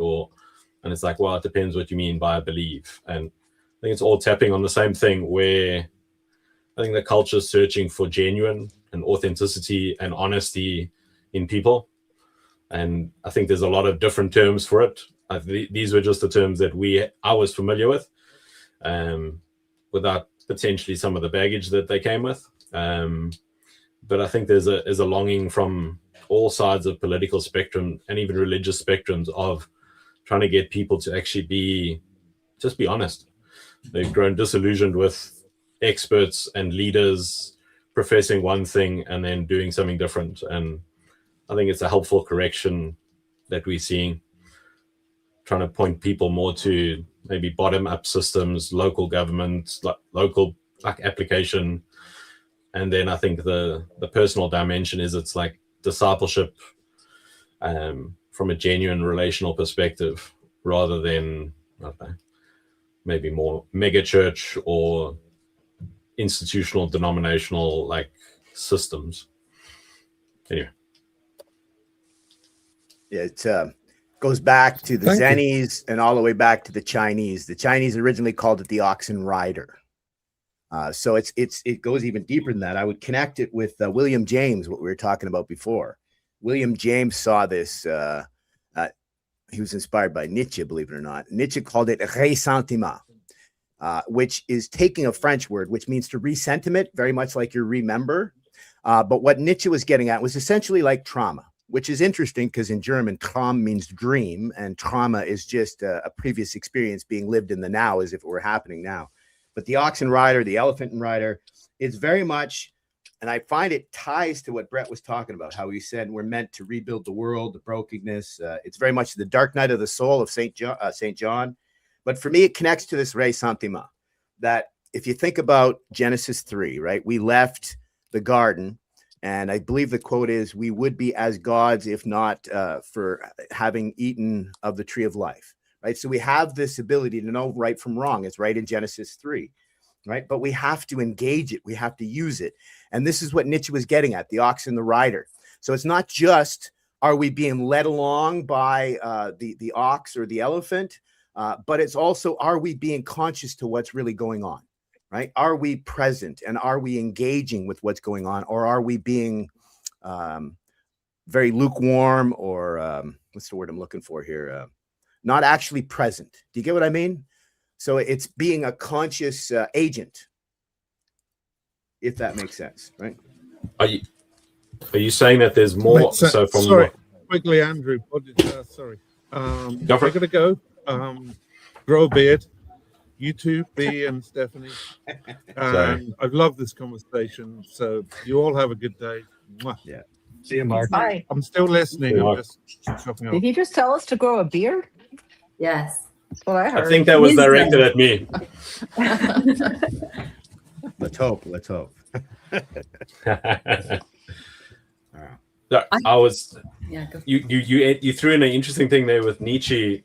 Yeah. It seemed to describe something of a potential aspect in the metaphor of which, I mean, given that it's Nietzsche and my limited understanding is a bit scary, but there is a belief in the potential, which I think would be potentially powerful to actually draw out if there's an understanding of if we get the rider and the ox, or the rider and the elephant, or the head and the heart maybe aligned in appropriate ways, imagining what is possible.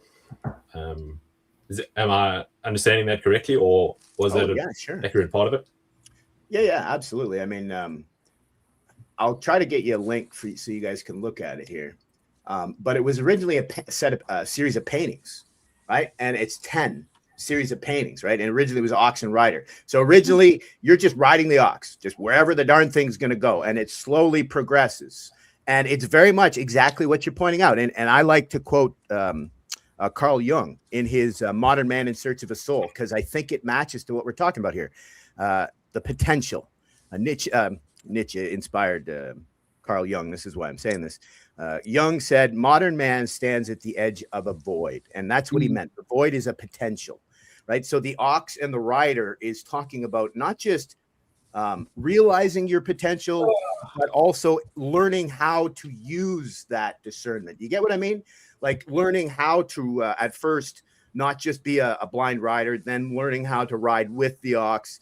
Then eventually you're a partner. Then eventually you're directing, right? You're both become one, a wholeness, if that makes sense, right? Kind of like tikkun olam, rebuilding the world or repairing the world in a microcosm sense. Does that make sense? And I'll get you a link to the paintings. You know what I mean? Al, can I ask a question? Sure. Do you, that whole Jonathan Haidt book and the Rider and the Elephant and the story you're talking about, is that not the same, or in many ways the same as the Ian McGilchrist concept of the master and his emissary? Well, I can give you. See, you're lucky because I've read all of Jonathan Haidt's stuff, and I've read a few times Master and Emissary, and I'm currently trying to digest his three volume set called The Matter of Things, where Ian McGilchrist admits, he admits that he struggled to explain the master and his emissary. So, long story short, we are left right brain people. We're meant to find a balance, and what he's arguing is so many of us are very, very left brain. So yeah, left brain in the sense that we're just sitting on the ox and we're not seeing what's around the world. So we're relying on the ox to direct us because we're only looking at the fur on the back of the ox. Left brain is zoomed in so far that you don't see the whole picture. Right brain is, and this is where his mistake is, I would call it laborer, foreman, and then something above the two hemispheres is actually the master, okay? So the right brain I would call more of a foreman, because the foreman or the right brain is meant to see the whole picture. They're meant to see what the left brain sees, the zoomed in, but also see a bigger picture. And so we're meant to use kind of like the awareness of our awareness, like a third state, to be able to decide or pass through between the left and the right brain. So it's very much kind of like Ian McGilchrist in the sense that we're meant to go from being so focused on the fur and the fleas on the ox's back to eventually being able to see the path ahead and to direct both the ox and yourself, right, your telos, to properly direct yourselves going forward. Does that make sense, or did I just mess it up completely? No, it's,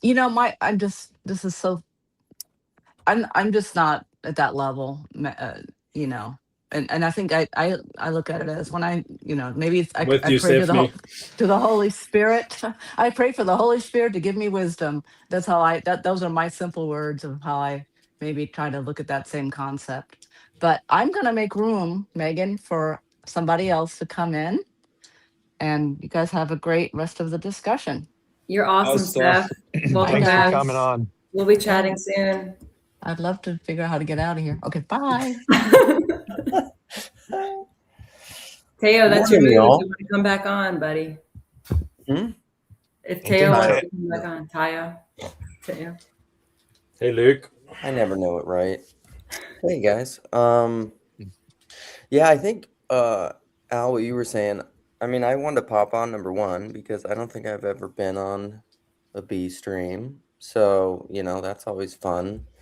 I woke up way before my family this morning so I can have some time. And I was talking to Brett a little bit about it, sending some messages about it. So, the propositional tyranny topic, I think, is really great because it gets at a lot of things, at least that we talk about intellectually in the TLC, which is, and I think it is really important. Like, one of the things, Al, what you said, I think is interesting. I don't know. I've not read McGilchrist. I mean, I've only ever listened to him, but I do like the idea of kind of I don't know. It's like the third eye or the mind that's behind all of it. The awareness of awareness is, I think, somewhat helpful because I was relating a little bit of it to right brain, left brain stuff, I think, which is true.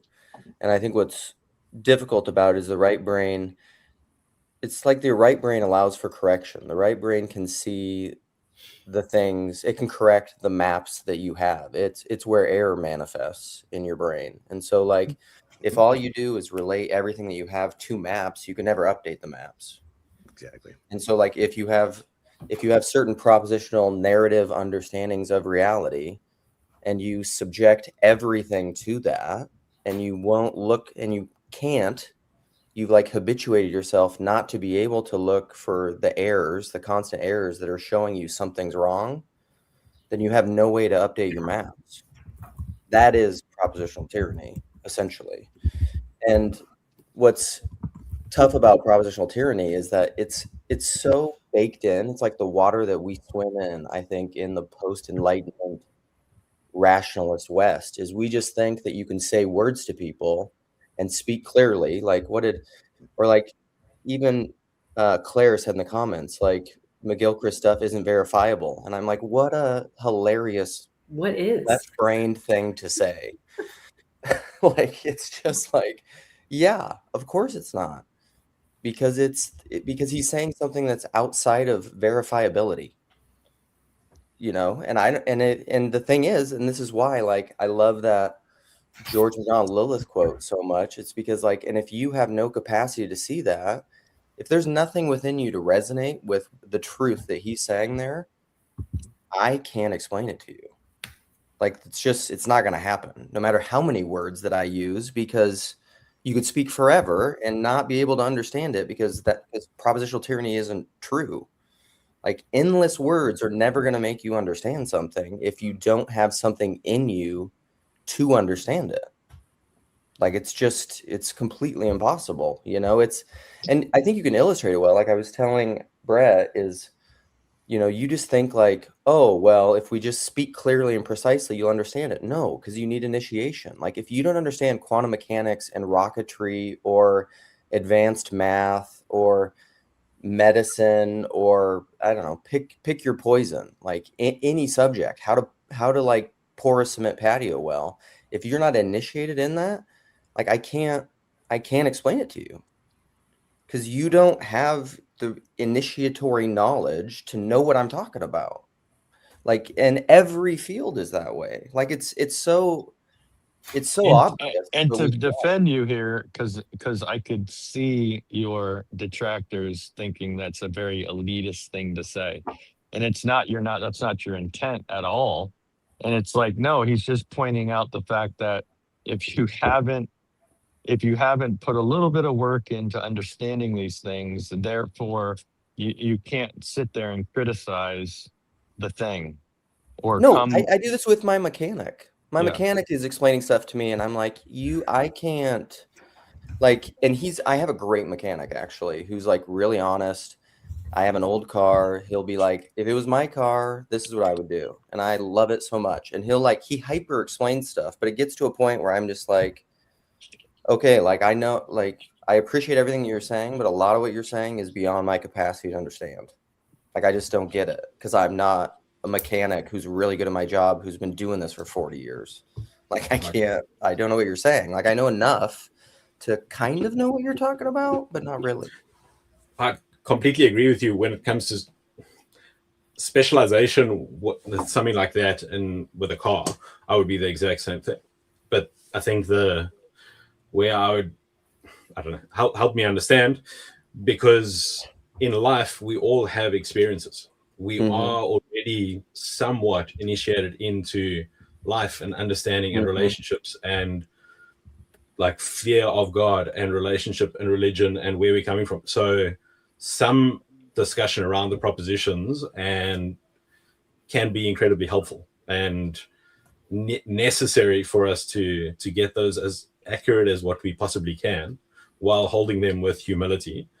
And that's what I think we were discussing. I believe there's been an overemphasis in it, and a Western mindset where I think is partly what like these like guys far wiser than me are discussing, where it's left brain, right brain. I mean, I've listened to it and I pick up some of the metaphors and most of it goes over my head, and I'm just like, hey, that's it. The Jonathan Haidt, I'm like, man, I've read some of his stuff. I come away with a metaphor or two that's like, hey, that was really helpful for me. But the majority is, there's no point in me trying to be an expert in those, because that's not what I'm called to do.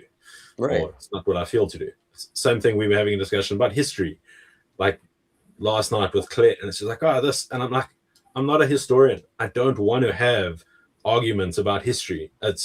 We can discuss them, we can share perspective, but if we appealing to like an authority that's outside of this conversation, it's almost irrelevant. Well, it's like I can't defeat your expert versus my expert. I don't care, because that's not what it means for me. What I can share is what I've drawn from these and why it's helpful for me, because I think that can be helpful for other people. And while it might not be ultimate, it's necessary. Right. No, I completely agree with you. I mean, that's actually a technical fallacy, a logical fallacy, expert witness fallacy.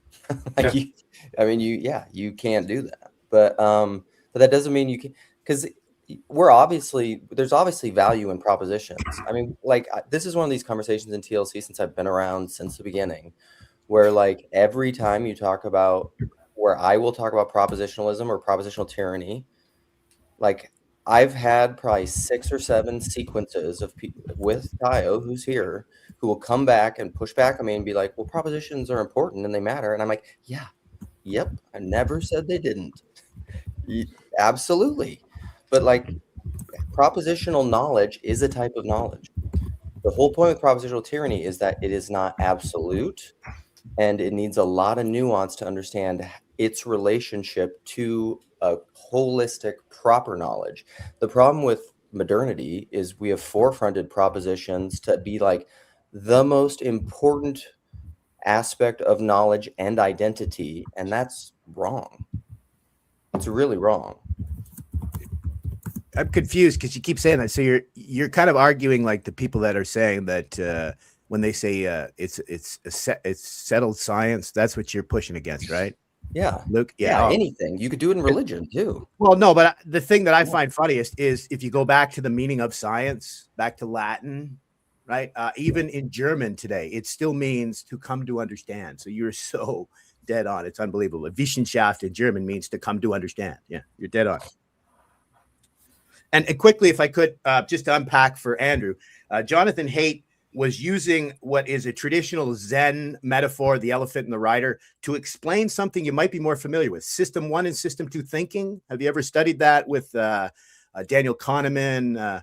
It's this idea. System 1 is our automatic way of interacting with the world. Okay. System 2 is the higher order.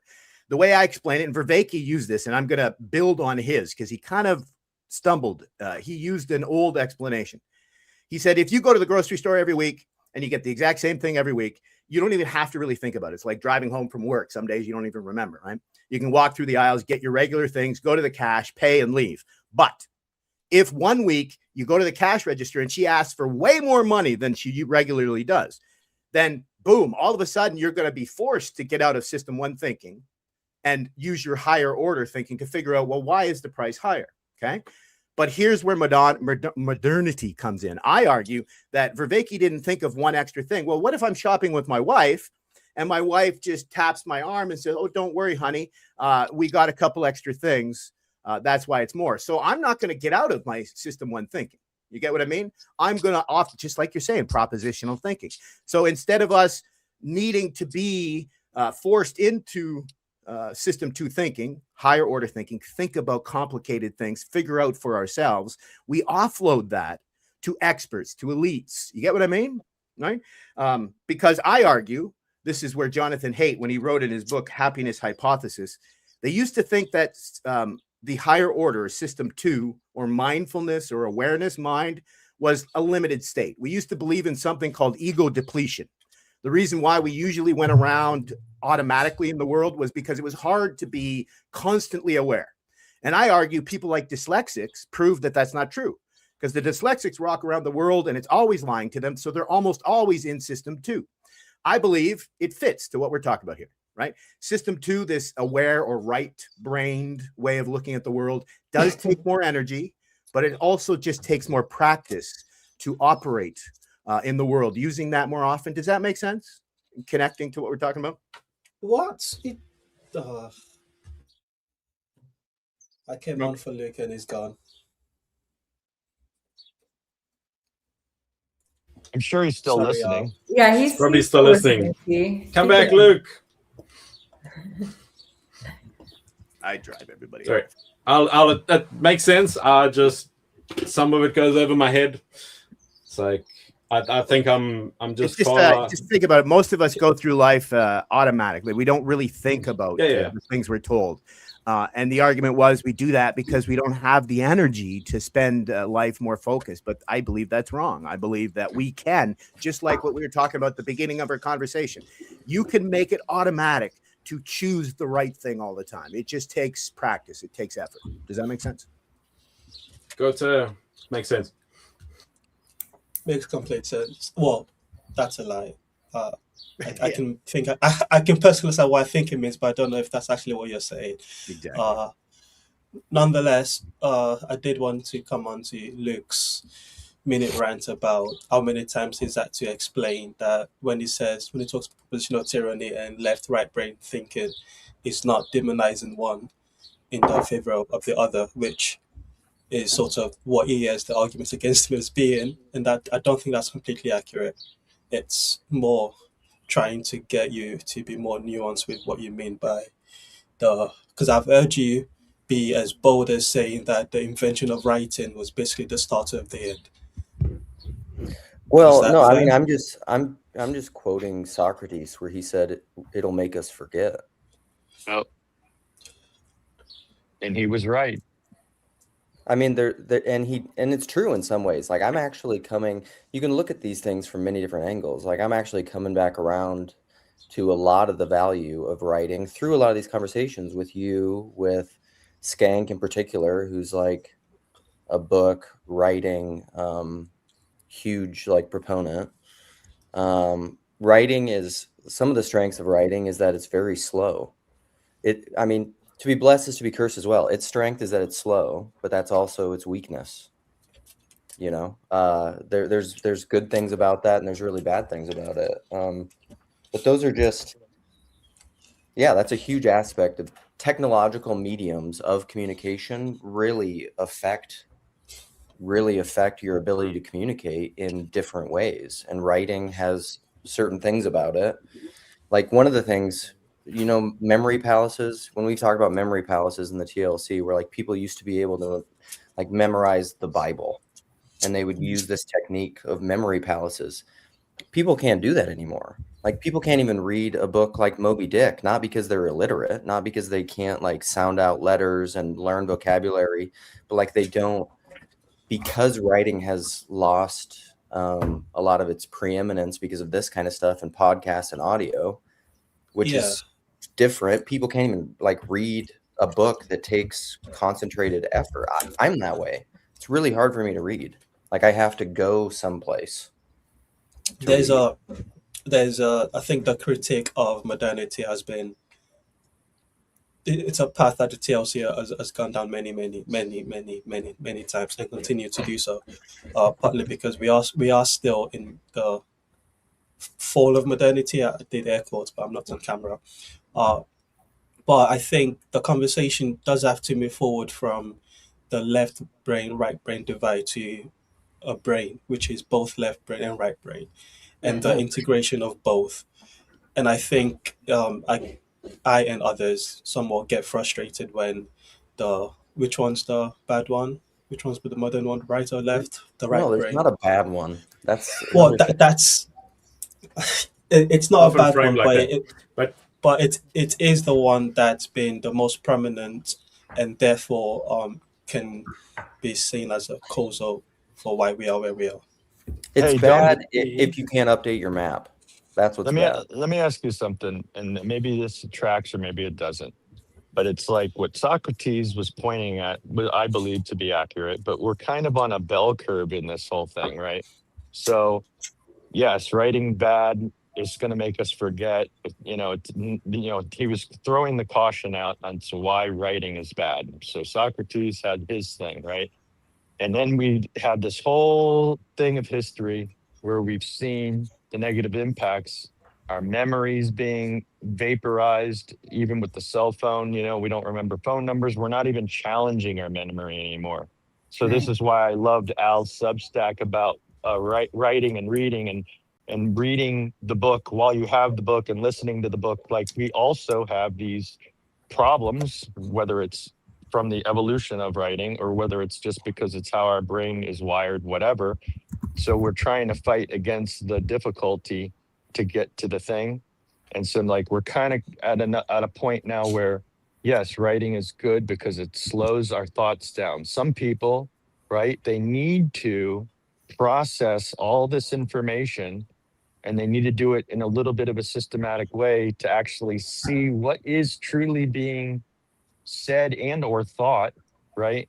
So that, to me, it's just fascinating, because as far as we've come back in a full circle of writing. And maybe, I don't know, maybe it'll get back to what we're doing here, where the writing isn't as important. It is the communication, it is the dialogue, it is the sitting around with Socrates and having the conversations that we're having so that we can better understand it together.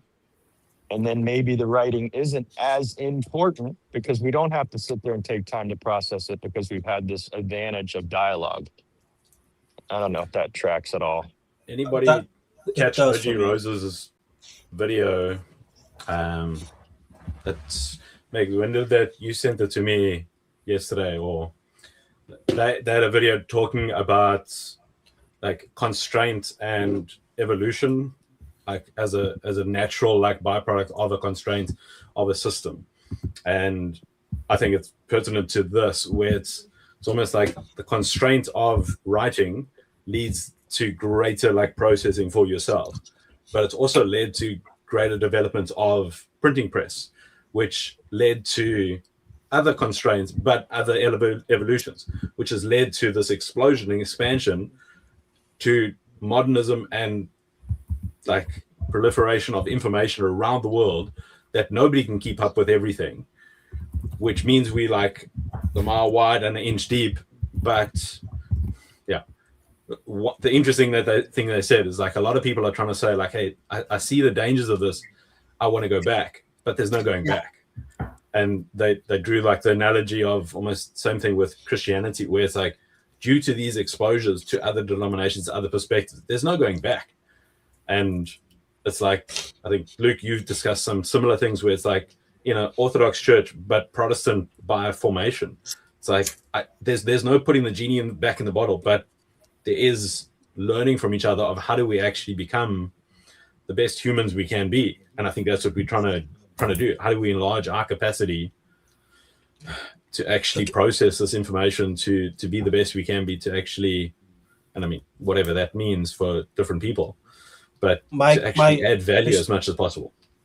To add on to what the question Andrew's proposing, mine would be, what role does proposition have to play in transformation? Because I think that lines up with what Andrew's proposing, which is, yes, there is things aren't great, and we can look back and think things were better in X amount of years ago before this and that happened. But there is still a need to transform from where we are currently at, which is things aren't great. And if we just give up the idea that things can get better, then things will definitely get worse. And I think the role of propositions isn't something, and some propositions, reason, right brain or left brainism, the things that modernity gave us did have a lot of good in it, and it would be good to be able to drag the nuggets from it before we cast everything into the fire. I think the issue, the thing I'm usually pushing on though is I think a lot of the people, my feeling, like I don't know this for sure and I have to be careful to not judge people with it, is the people that tend to want a lot more propositional rigor and stuff is, number one, I think a lot of these distinctions are temperament. That's a big Jonathan Haidt thing. Whether or not you're temperamentally liberal or conservative is huge. Whether or not you're like backwards looking or forwards looking, or whether you like rigor or whether you like a little bit more flexibility, a lot of that's just temperament. But also a lot of it is, it's the difference between like a lot of what's happening in the internet and the distinction between Christian YouTube and TLC. The reason that TLC is different, like when Gavin Ortland came on the stream the other day, Jacob's stream, and he's just like, what is this TLC thing? Why is this so much different? Why does the rest of the internet look like such a cesspool? Essentially, like his words, and like so difficult, and people are just like fighting, and it's getting more and more intense. Why don't people want to go on X? Why do people fear like interacting with their family about politics on Facebook? I would argue it's because people want to live, they think they live in this world with their own experts of facts and logic, but they don't understand anything that we've talked about in TLC as far as like salience and Jordan Peterson and belief is act as if. And why do you see, like if you don't understand salience and why that you see things, why are you paying attention to the things you're paying attention to? And you don't realize that other people live in completely different worlds of facts and logic, and you don't prioritize the relationship behind those discussions as first, then we're just going to be doing everything everyone else on the internet is doing. And that's going to suck. It would destroy anything that's valuable about TLC. That's why I feel so hard on it. I'll say it slightly differently. I think a lot of these problems come down to the fact that we don't have a shared story anymore. And I think it's similar to what you're saying, the lack of connection, but it's everybody has their own story of the world and life and their countries and everything. So we can't even talk to each other. That we've lost so much of a shared culture to be able to have those conversations. And we're wrestling with the fact that we've been baptized into this global village with every story thrown at us, and wrestling between them and trying to figure out which one should win, which propositions win, and then realizing the inadequacies of the proposition. So we try and throw the baby out with the bathwater and say propositions don't matter. And temperamentally, I've had interesting conversations with friends in the past where they disagree with me, and they point at me because I'm saying something contrary to their perspective. And we've done tests and how valid those tests are, whatever. But I come out fairly centrist in most things. So it becomes a challenging conversation with most people because I end up being a contrary perspective to everybody in the room. And I say that not because it's like I've got it right, but it's how do we set up systems and put ourselves in environments where those biases or our temperaments is actually challenged. That it's, if my temperament is to be conservative, how do I actually expose myself to something that's more progressive in nature? If my tendency is to be progressive in nature, how do I actually surround myself with conservative individuals or conservative perspectives to help me see it from a different perspective? And I mean, I think I'm talking to the choir that if you're in TLC, you're probably already trying to do that, but trying to encourage that more and more. It's scary. B, I haven't heard from you in 100 years here. I have so many thoughts. I don't even know where I would start. But But you've been writing them down. but this is my stream, darn it. No, I was kidding. Tyranny. So Kick some of us off just for the fun of it. no, yeah, I'll just start picking you off. I don't like what you say. No, I think the thing that keeps coming to mind for me is like, I'm getting like fired up. I guess this means it means something. I almost feel like okay. So what Tayo is saying, Tayo, whatever, T was talking about how almost speaking of this, like we're talking still a little bit too zoomed in. I still think so. Even though it feels really, really big, the concept we're trying to attend to, I still think it's too zoomed in. Like I think we live in a world where flow is like non-existent right now. Like I think if flow was a thing, we would realize that when we are stopping our flow, we're like looking and attending and stopping and thinking and wording and particularizing and objectifying. But because we don't have this like flow, we don't realize that we are just in a world of objectifying, stopping, looking around, trying to get perspective, trying to explain it away. And so I agree with all of the things on a propositional level of all the things that we've been saying, because I think that they're true and they're good. But I think those only are relevant if we're in a world where flowing and like just being in the world is like the baseline. And I'm trying to say that that's not like, I like the world that we have created, that doesn't seem to be the baseline. And so talking about these things as though we can attend to them, I feel like it can't exist unless, going back to what T was saying, almost like, where do they combine? Where do the left and right combine? Where do the objectification and the embodiment, where do they come together? It's like, well, if we had that, then we could talk about the right and the left. If we had the combination, like if we were coming back to the combination, I think we could talk about the right and the left. And so it's hard for me to agree or disagree with any of the things that have been said, because it's like there's no coming back to the point, coming back to the bothness, coming back to the both and all of that. And so I don't know if that makes sense to anybody, but that's where I keep going is I'm like, I always propositionally agree or disagree with anything that anyone says, almost in any context ever. But if it doesn't ever come back to the point, why are we talking? It's Well, like it's the garden's the baseline, right? Isn't it for all of us? What do you mean? Eden. Oh, Like truth of knowledge or tree of knowledge type of thing, like those type of. I think more perfection of trying to get back to the garden. well, I could think of it in terms of garden stuff. I was thinking this in PBK's live stream, because even Megan, what you were saying was reminding me of what Al was saying about almost kind of like the third eye, or like there's some sort of thing outside of right and left brained.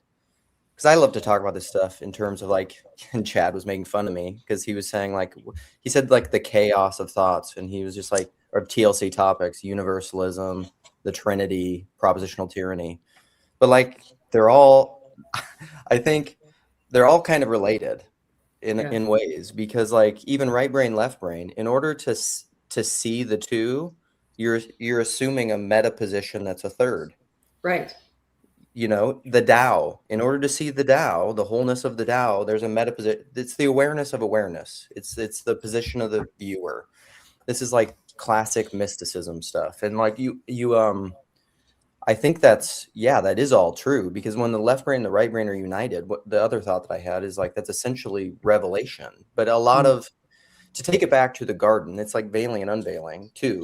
The thought that I had, because this came up in PBK's stream, was the tree of the knowledge of good and evil. Somehow that's related to the separation of the waters, I think, which is the one thing in the creation narrative that God didn't say was good. But I don't think it's really bad either. A lot of what we're doing, a lot of what analysis is trying to decipher this binary of good and bad.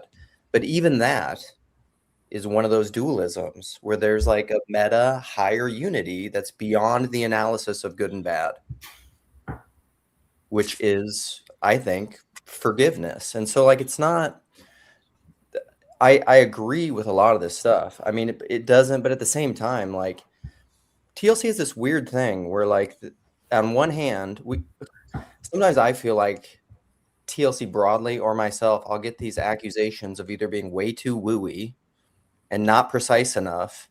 And then sometimes when I want to really narrow in and get hyper precise to explain something, people just be like, no. We gotta zoom out. And I was like, okay. I mean, like, do both. I think, Megan, you're exactly right in terms of the sense making part of all of this is if it doesn't feel integrated, it can always just feel like we're floating above what it is we're actually discussing. And look, I think you're also very right in bringing in it's all about revelation, and the genesis of all of this links back to the meaning crisis and Peterson being trying to be precise with his speech so that there isn't any confusion with the student he was dealing with, and Vivek recognizing that the tools for sense making and meaning were at best need to be fixed and molded, and how we got to the fact that propositions were held to a point that wasn't able to be a good way of learning, which I think is a good lens in which it still makes sense. Is talk about proposition of tyranny, where teaching children by just having them memorize books and learn actually turns out to be a case where, oh no, you might be able to pass, but you're not able to actively embody and personify the information that you're consuming. So I do think it's relevant and it's worth those three pillars. And a third one you mentioned, without talking about the Trinity, which will always get us in a mess, is the relational part, which I think that's the tension that I'm basically trying to narrow in on. It's the tension between putting relational against the proposition, as if those two cannot be in tension, because we are all engaging, we're all doing it by having conversations where I'm proposing stuff in ways to let you into myself so that you know more about me, and by having that dance of understanding together, we are engaging in the blend of relational ontology and propositional knowledge. Beautiful. FYI, I'm probably going to shut down in like 5 to 10 minutes. So we've been going for 2.5 hours. This is awesome. I finally understand how people can get so into this stuff all the time. So thank you. If people would like to do a final word around or expand on something, I'll start with Al, since he seems to want to I just speak. wanted to, just your little mention is flow. That's the thing. That's a word invented by, I think he was Balkan, but that was just, that's a term war thing. That's the grammar. Flow is exactly what I mentioned. Passio in the old Greek. And what you're talking about right here is flow. It's engagement. It's why, autistic people can get deep into things, and why I do too. I'm a pattern thinker, so I want to get to know, and so I get deep into these things. And I guess as my final thing, that was separate. My final thing I would just say is, please don't be so apocalyptic. The leading researcher in reading herself also thinks that the world is going to end because of cell phones, like Jonathan Haidt and Rebecca Winthrop and Marianne Wolf, but it's not true. Okay, so Marianne Wolf, the leading researcher in reading, says we're natural-born storytellers, natural-born listeners, but we have to add on reading as a subroutine. Well, guess why we're losing our mythos? Mythos were stories that you told and tried to live, as opposed to identity. Those are other people's stories. We're losing it because we don't read anymore, right? And I don't just mean read. I argue that reading a book is a specific skill of the academics. We have historically, for millennia, been listeners, storytellers. And as Luke pointed out, the written voice is different than the spoken voice. And we need to find a balance there. The example I use is audiobooks in dramatic reading are much more engaging to many people. So I argue Marianne Wolf was wrong when she said that our reading is broken because of the internet. It's not. Our reading is broken because we no longer deeply engage. Even Substack, you can't get deeply into that like we did here for 2.5 hours, right? Whereas a book, you can get into it like Marshall McLuhan said, you can get into it like a warm bath. And we don't do that anymore. So honestly, tomorrow you can change it overnight. This is why I argue listening to audiobooks for people who aren't deep readers, or even better, read along and listen. Doubles your engagement, doubles your interaction, and doubles your retention. And I think overnight we can get a lot of that back. Right? So that's my takeaway. Beautiful. Al, you need to Thanks, come on more often. You're silly. I don't trust me. What do you got, Brett? No, I think this is fascinating. I think I love it. I love that, and I love that Luke got up early. I love that Al joined the stream because, yeah, I mean, as in the morning show, you know, we're the new wave, right? So like we only have a limited amount of contextual connectivity to the bigger TLC story, but it's cool because like Teo would say, don't go back and try to watch old videos. You'll never be able to catch up. It doesn't mean impossible. It doesn't mean you shouldn't dabble in it. It just means that if you think you're going to get all of the information by trying to absorb all of these past videos, it's impossible. This right here is where it happens. Luke's stick-to-itiveness and patience with, for instance, with me, you know, and I told him that, you know, I was like, man, I just appreciate that you've been willing to have this conversation for the 7th time. As frustrating as that is, as you know, helpless as it can feel to think that maybe they're just not going to get it. It's just not going to connect. But like every once in a while, that 7th conversation comes along and it is able to impact somebody and they are able to retain it. And finally, that gap for them is very helpful. And so like Luke having the patience with me has been very helpful. Plus, I'm in relationship with him, whatever level that is. And it's to me, that's a beautiful thing. So like all these people that we engage with and get outside information from that come into the morning show, it's so cool because we get more context, more feedback, more knowledge, everybody's own experience. That's just amazing. I love it. Yeah, I'm biased because I'm a part of it, but I love it. All right, Andrew. I'm just gonna have to fight for a change in the name because it's about bedtime here for me. It's this is not the morning show. Okay, you come up with the name then. You come up with it. I can't help it if you guys are a little bit behind me, so it's okay. But I think that, like you say, there's no point in going back and watching old videos. Like they are great for learning propositional information, but the fun is playing. The fun is actually in participating, and I think we've seen like that this conversation develop like so much in 1 week, just for us and for the morning crew. Like, and it's drawn up so much out of so many people that hey, it might be rehashing some things for some people, but I think that's even an invitation for those guys to come and share their wisdom on what they've learned, of how they've grown through it, and then potentially prompting those same conversations for new people that may be listening and asking questions that have been previously answered or dealt with. And then having said that, how much are these questions ever completely dealt with? Almost never. All right, Luke, you're going to be the final word, so make it good, okay? I know you're so bad at talking about things and wrapping things up, but if you could just do that for everybody, please. Holy cow, put a bow on it. Full screen, intense.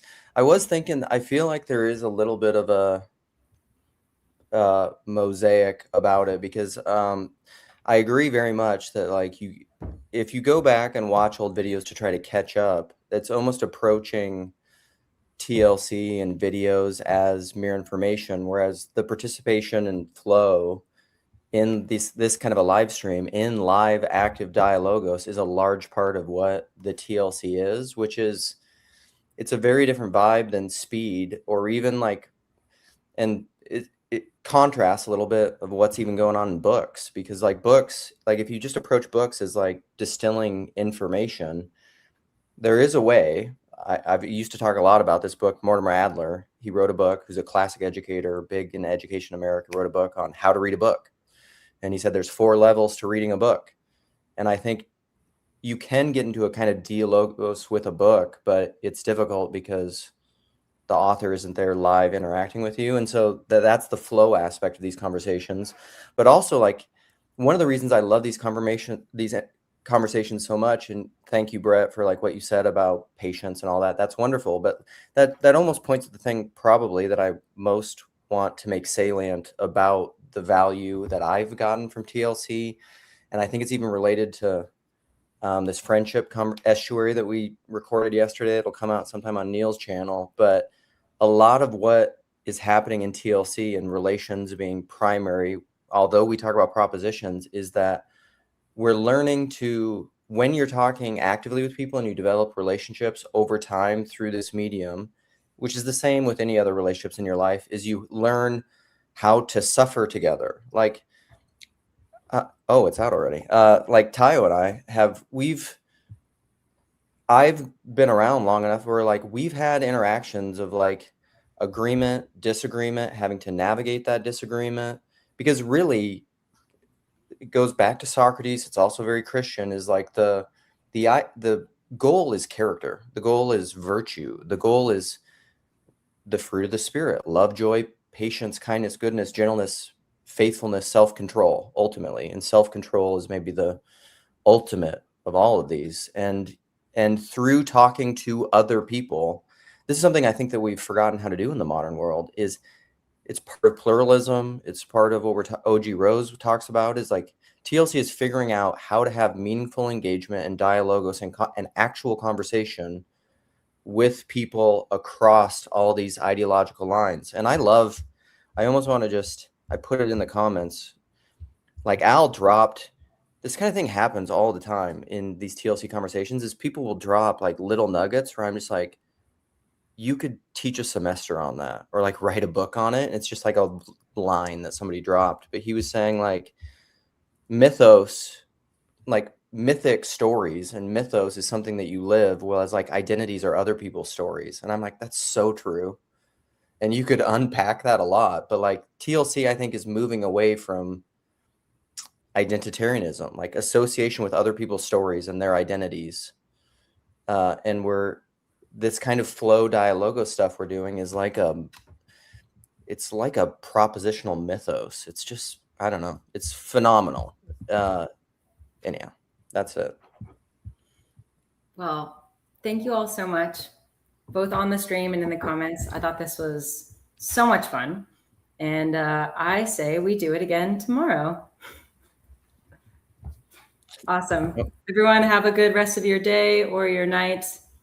Good night, Andrew. Bye, everybody.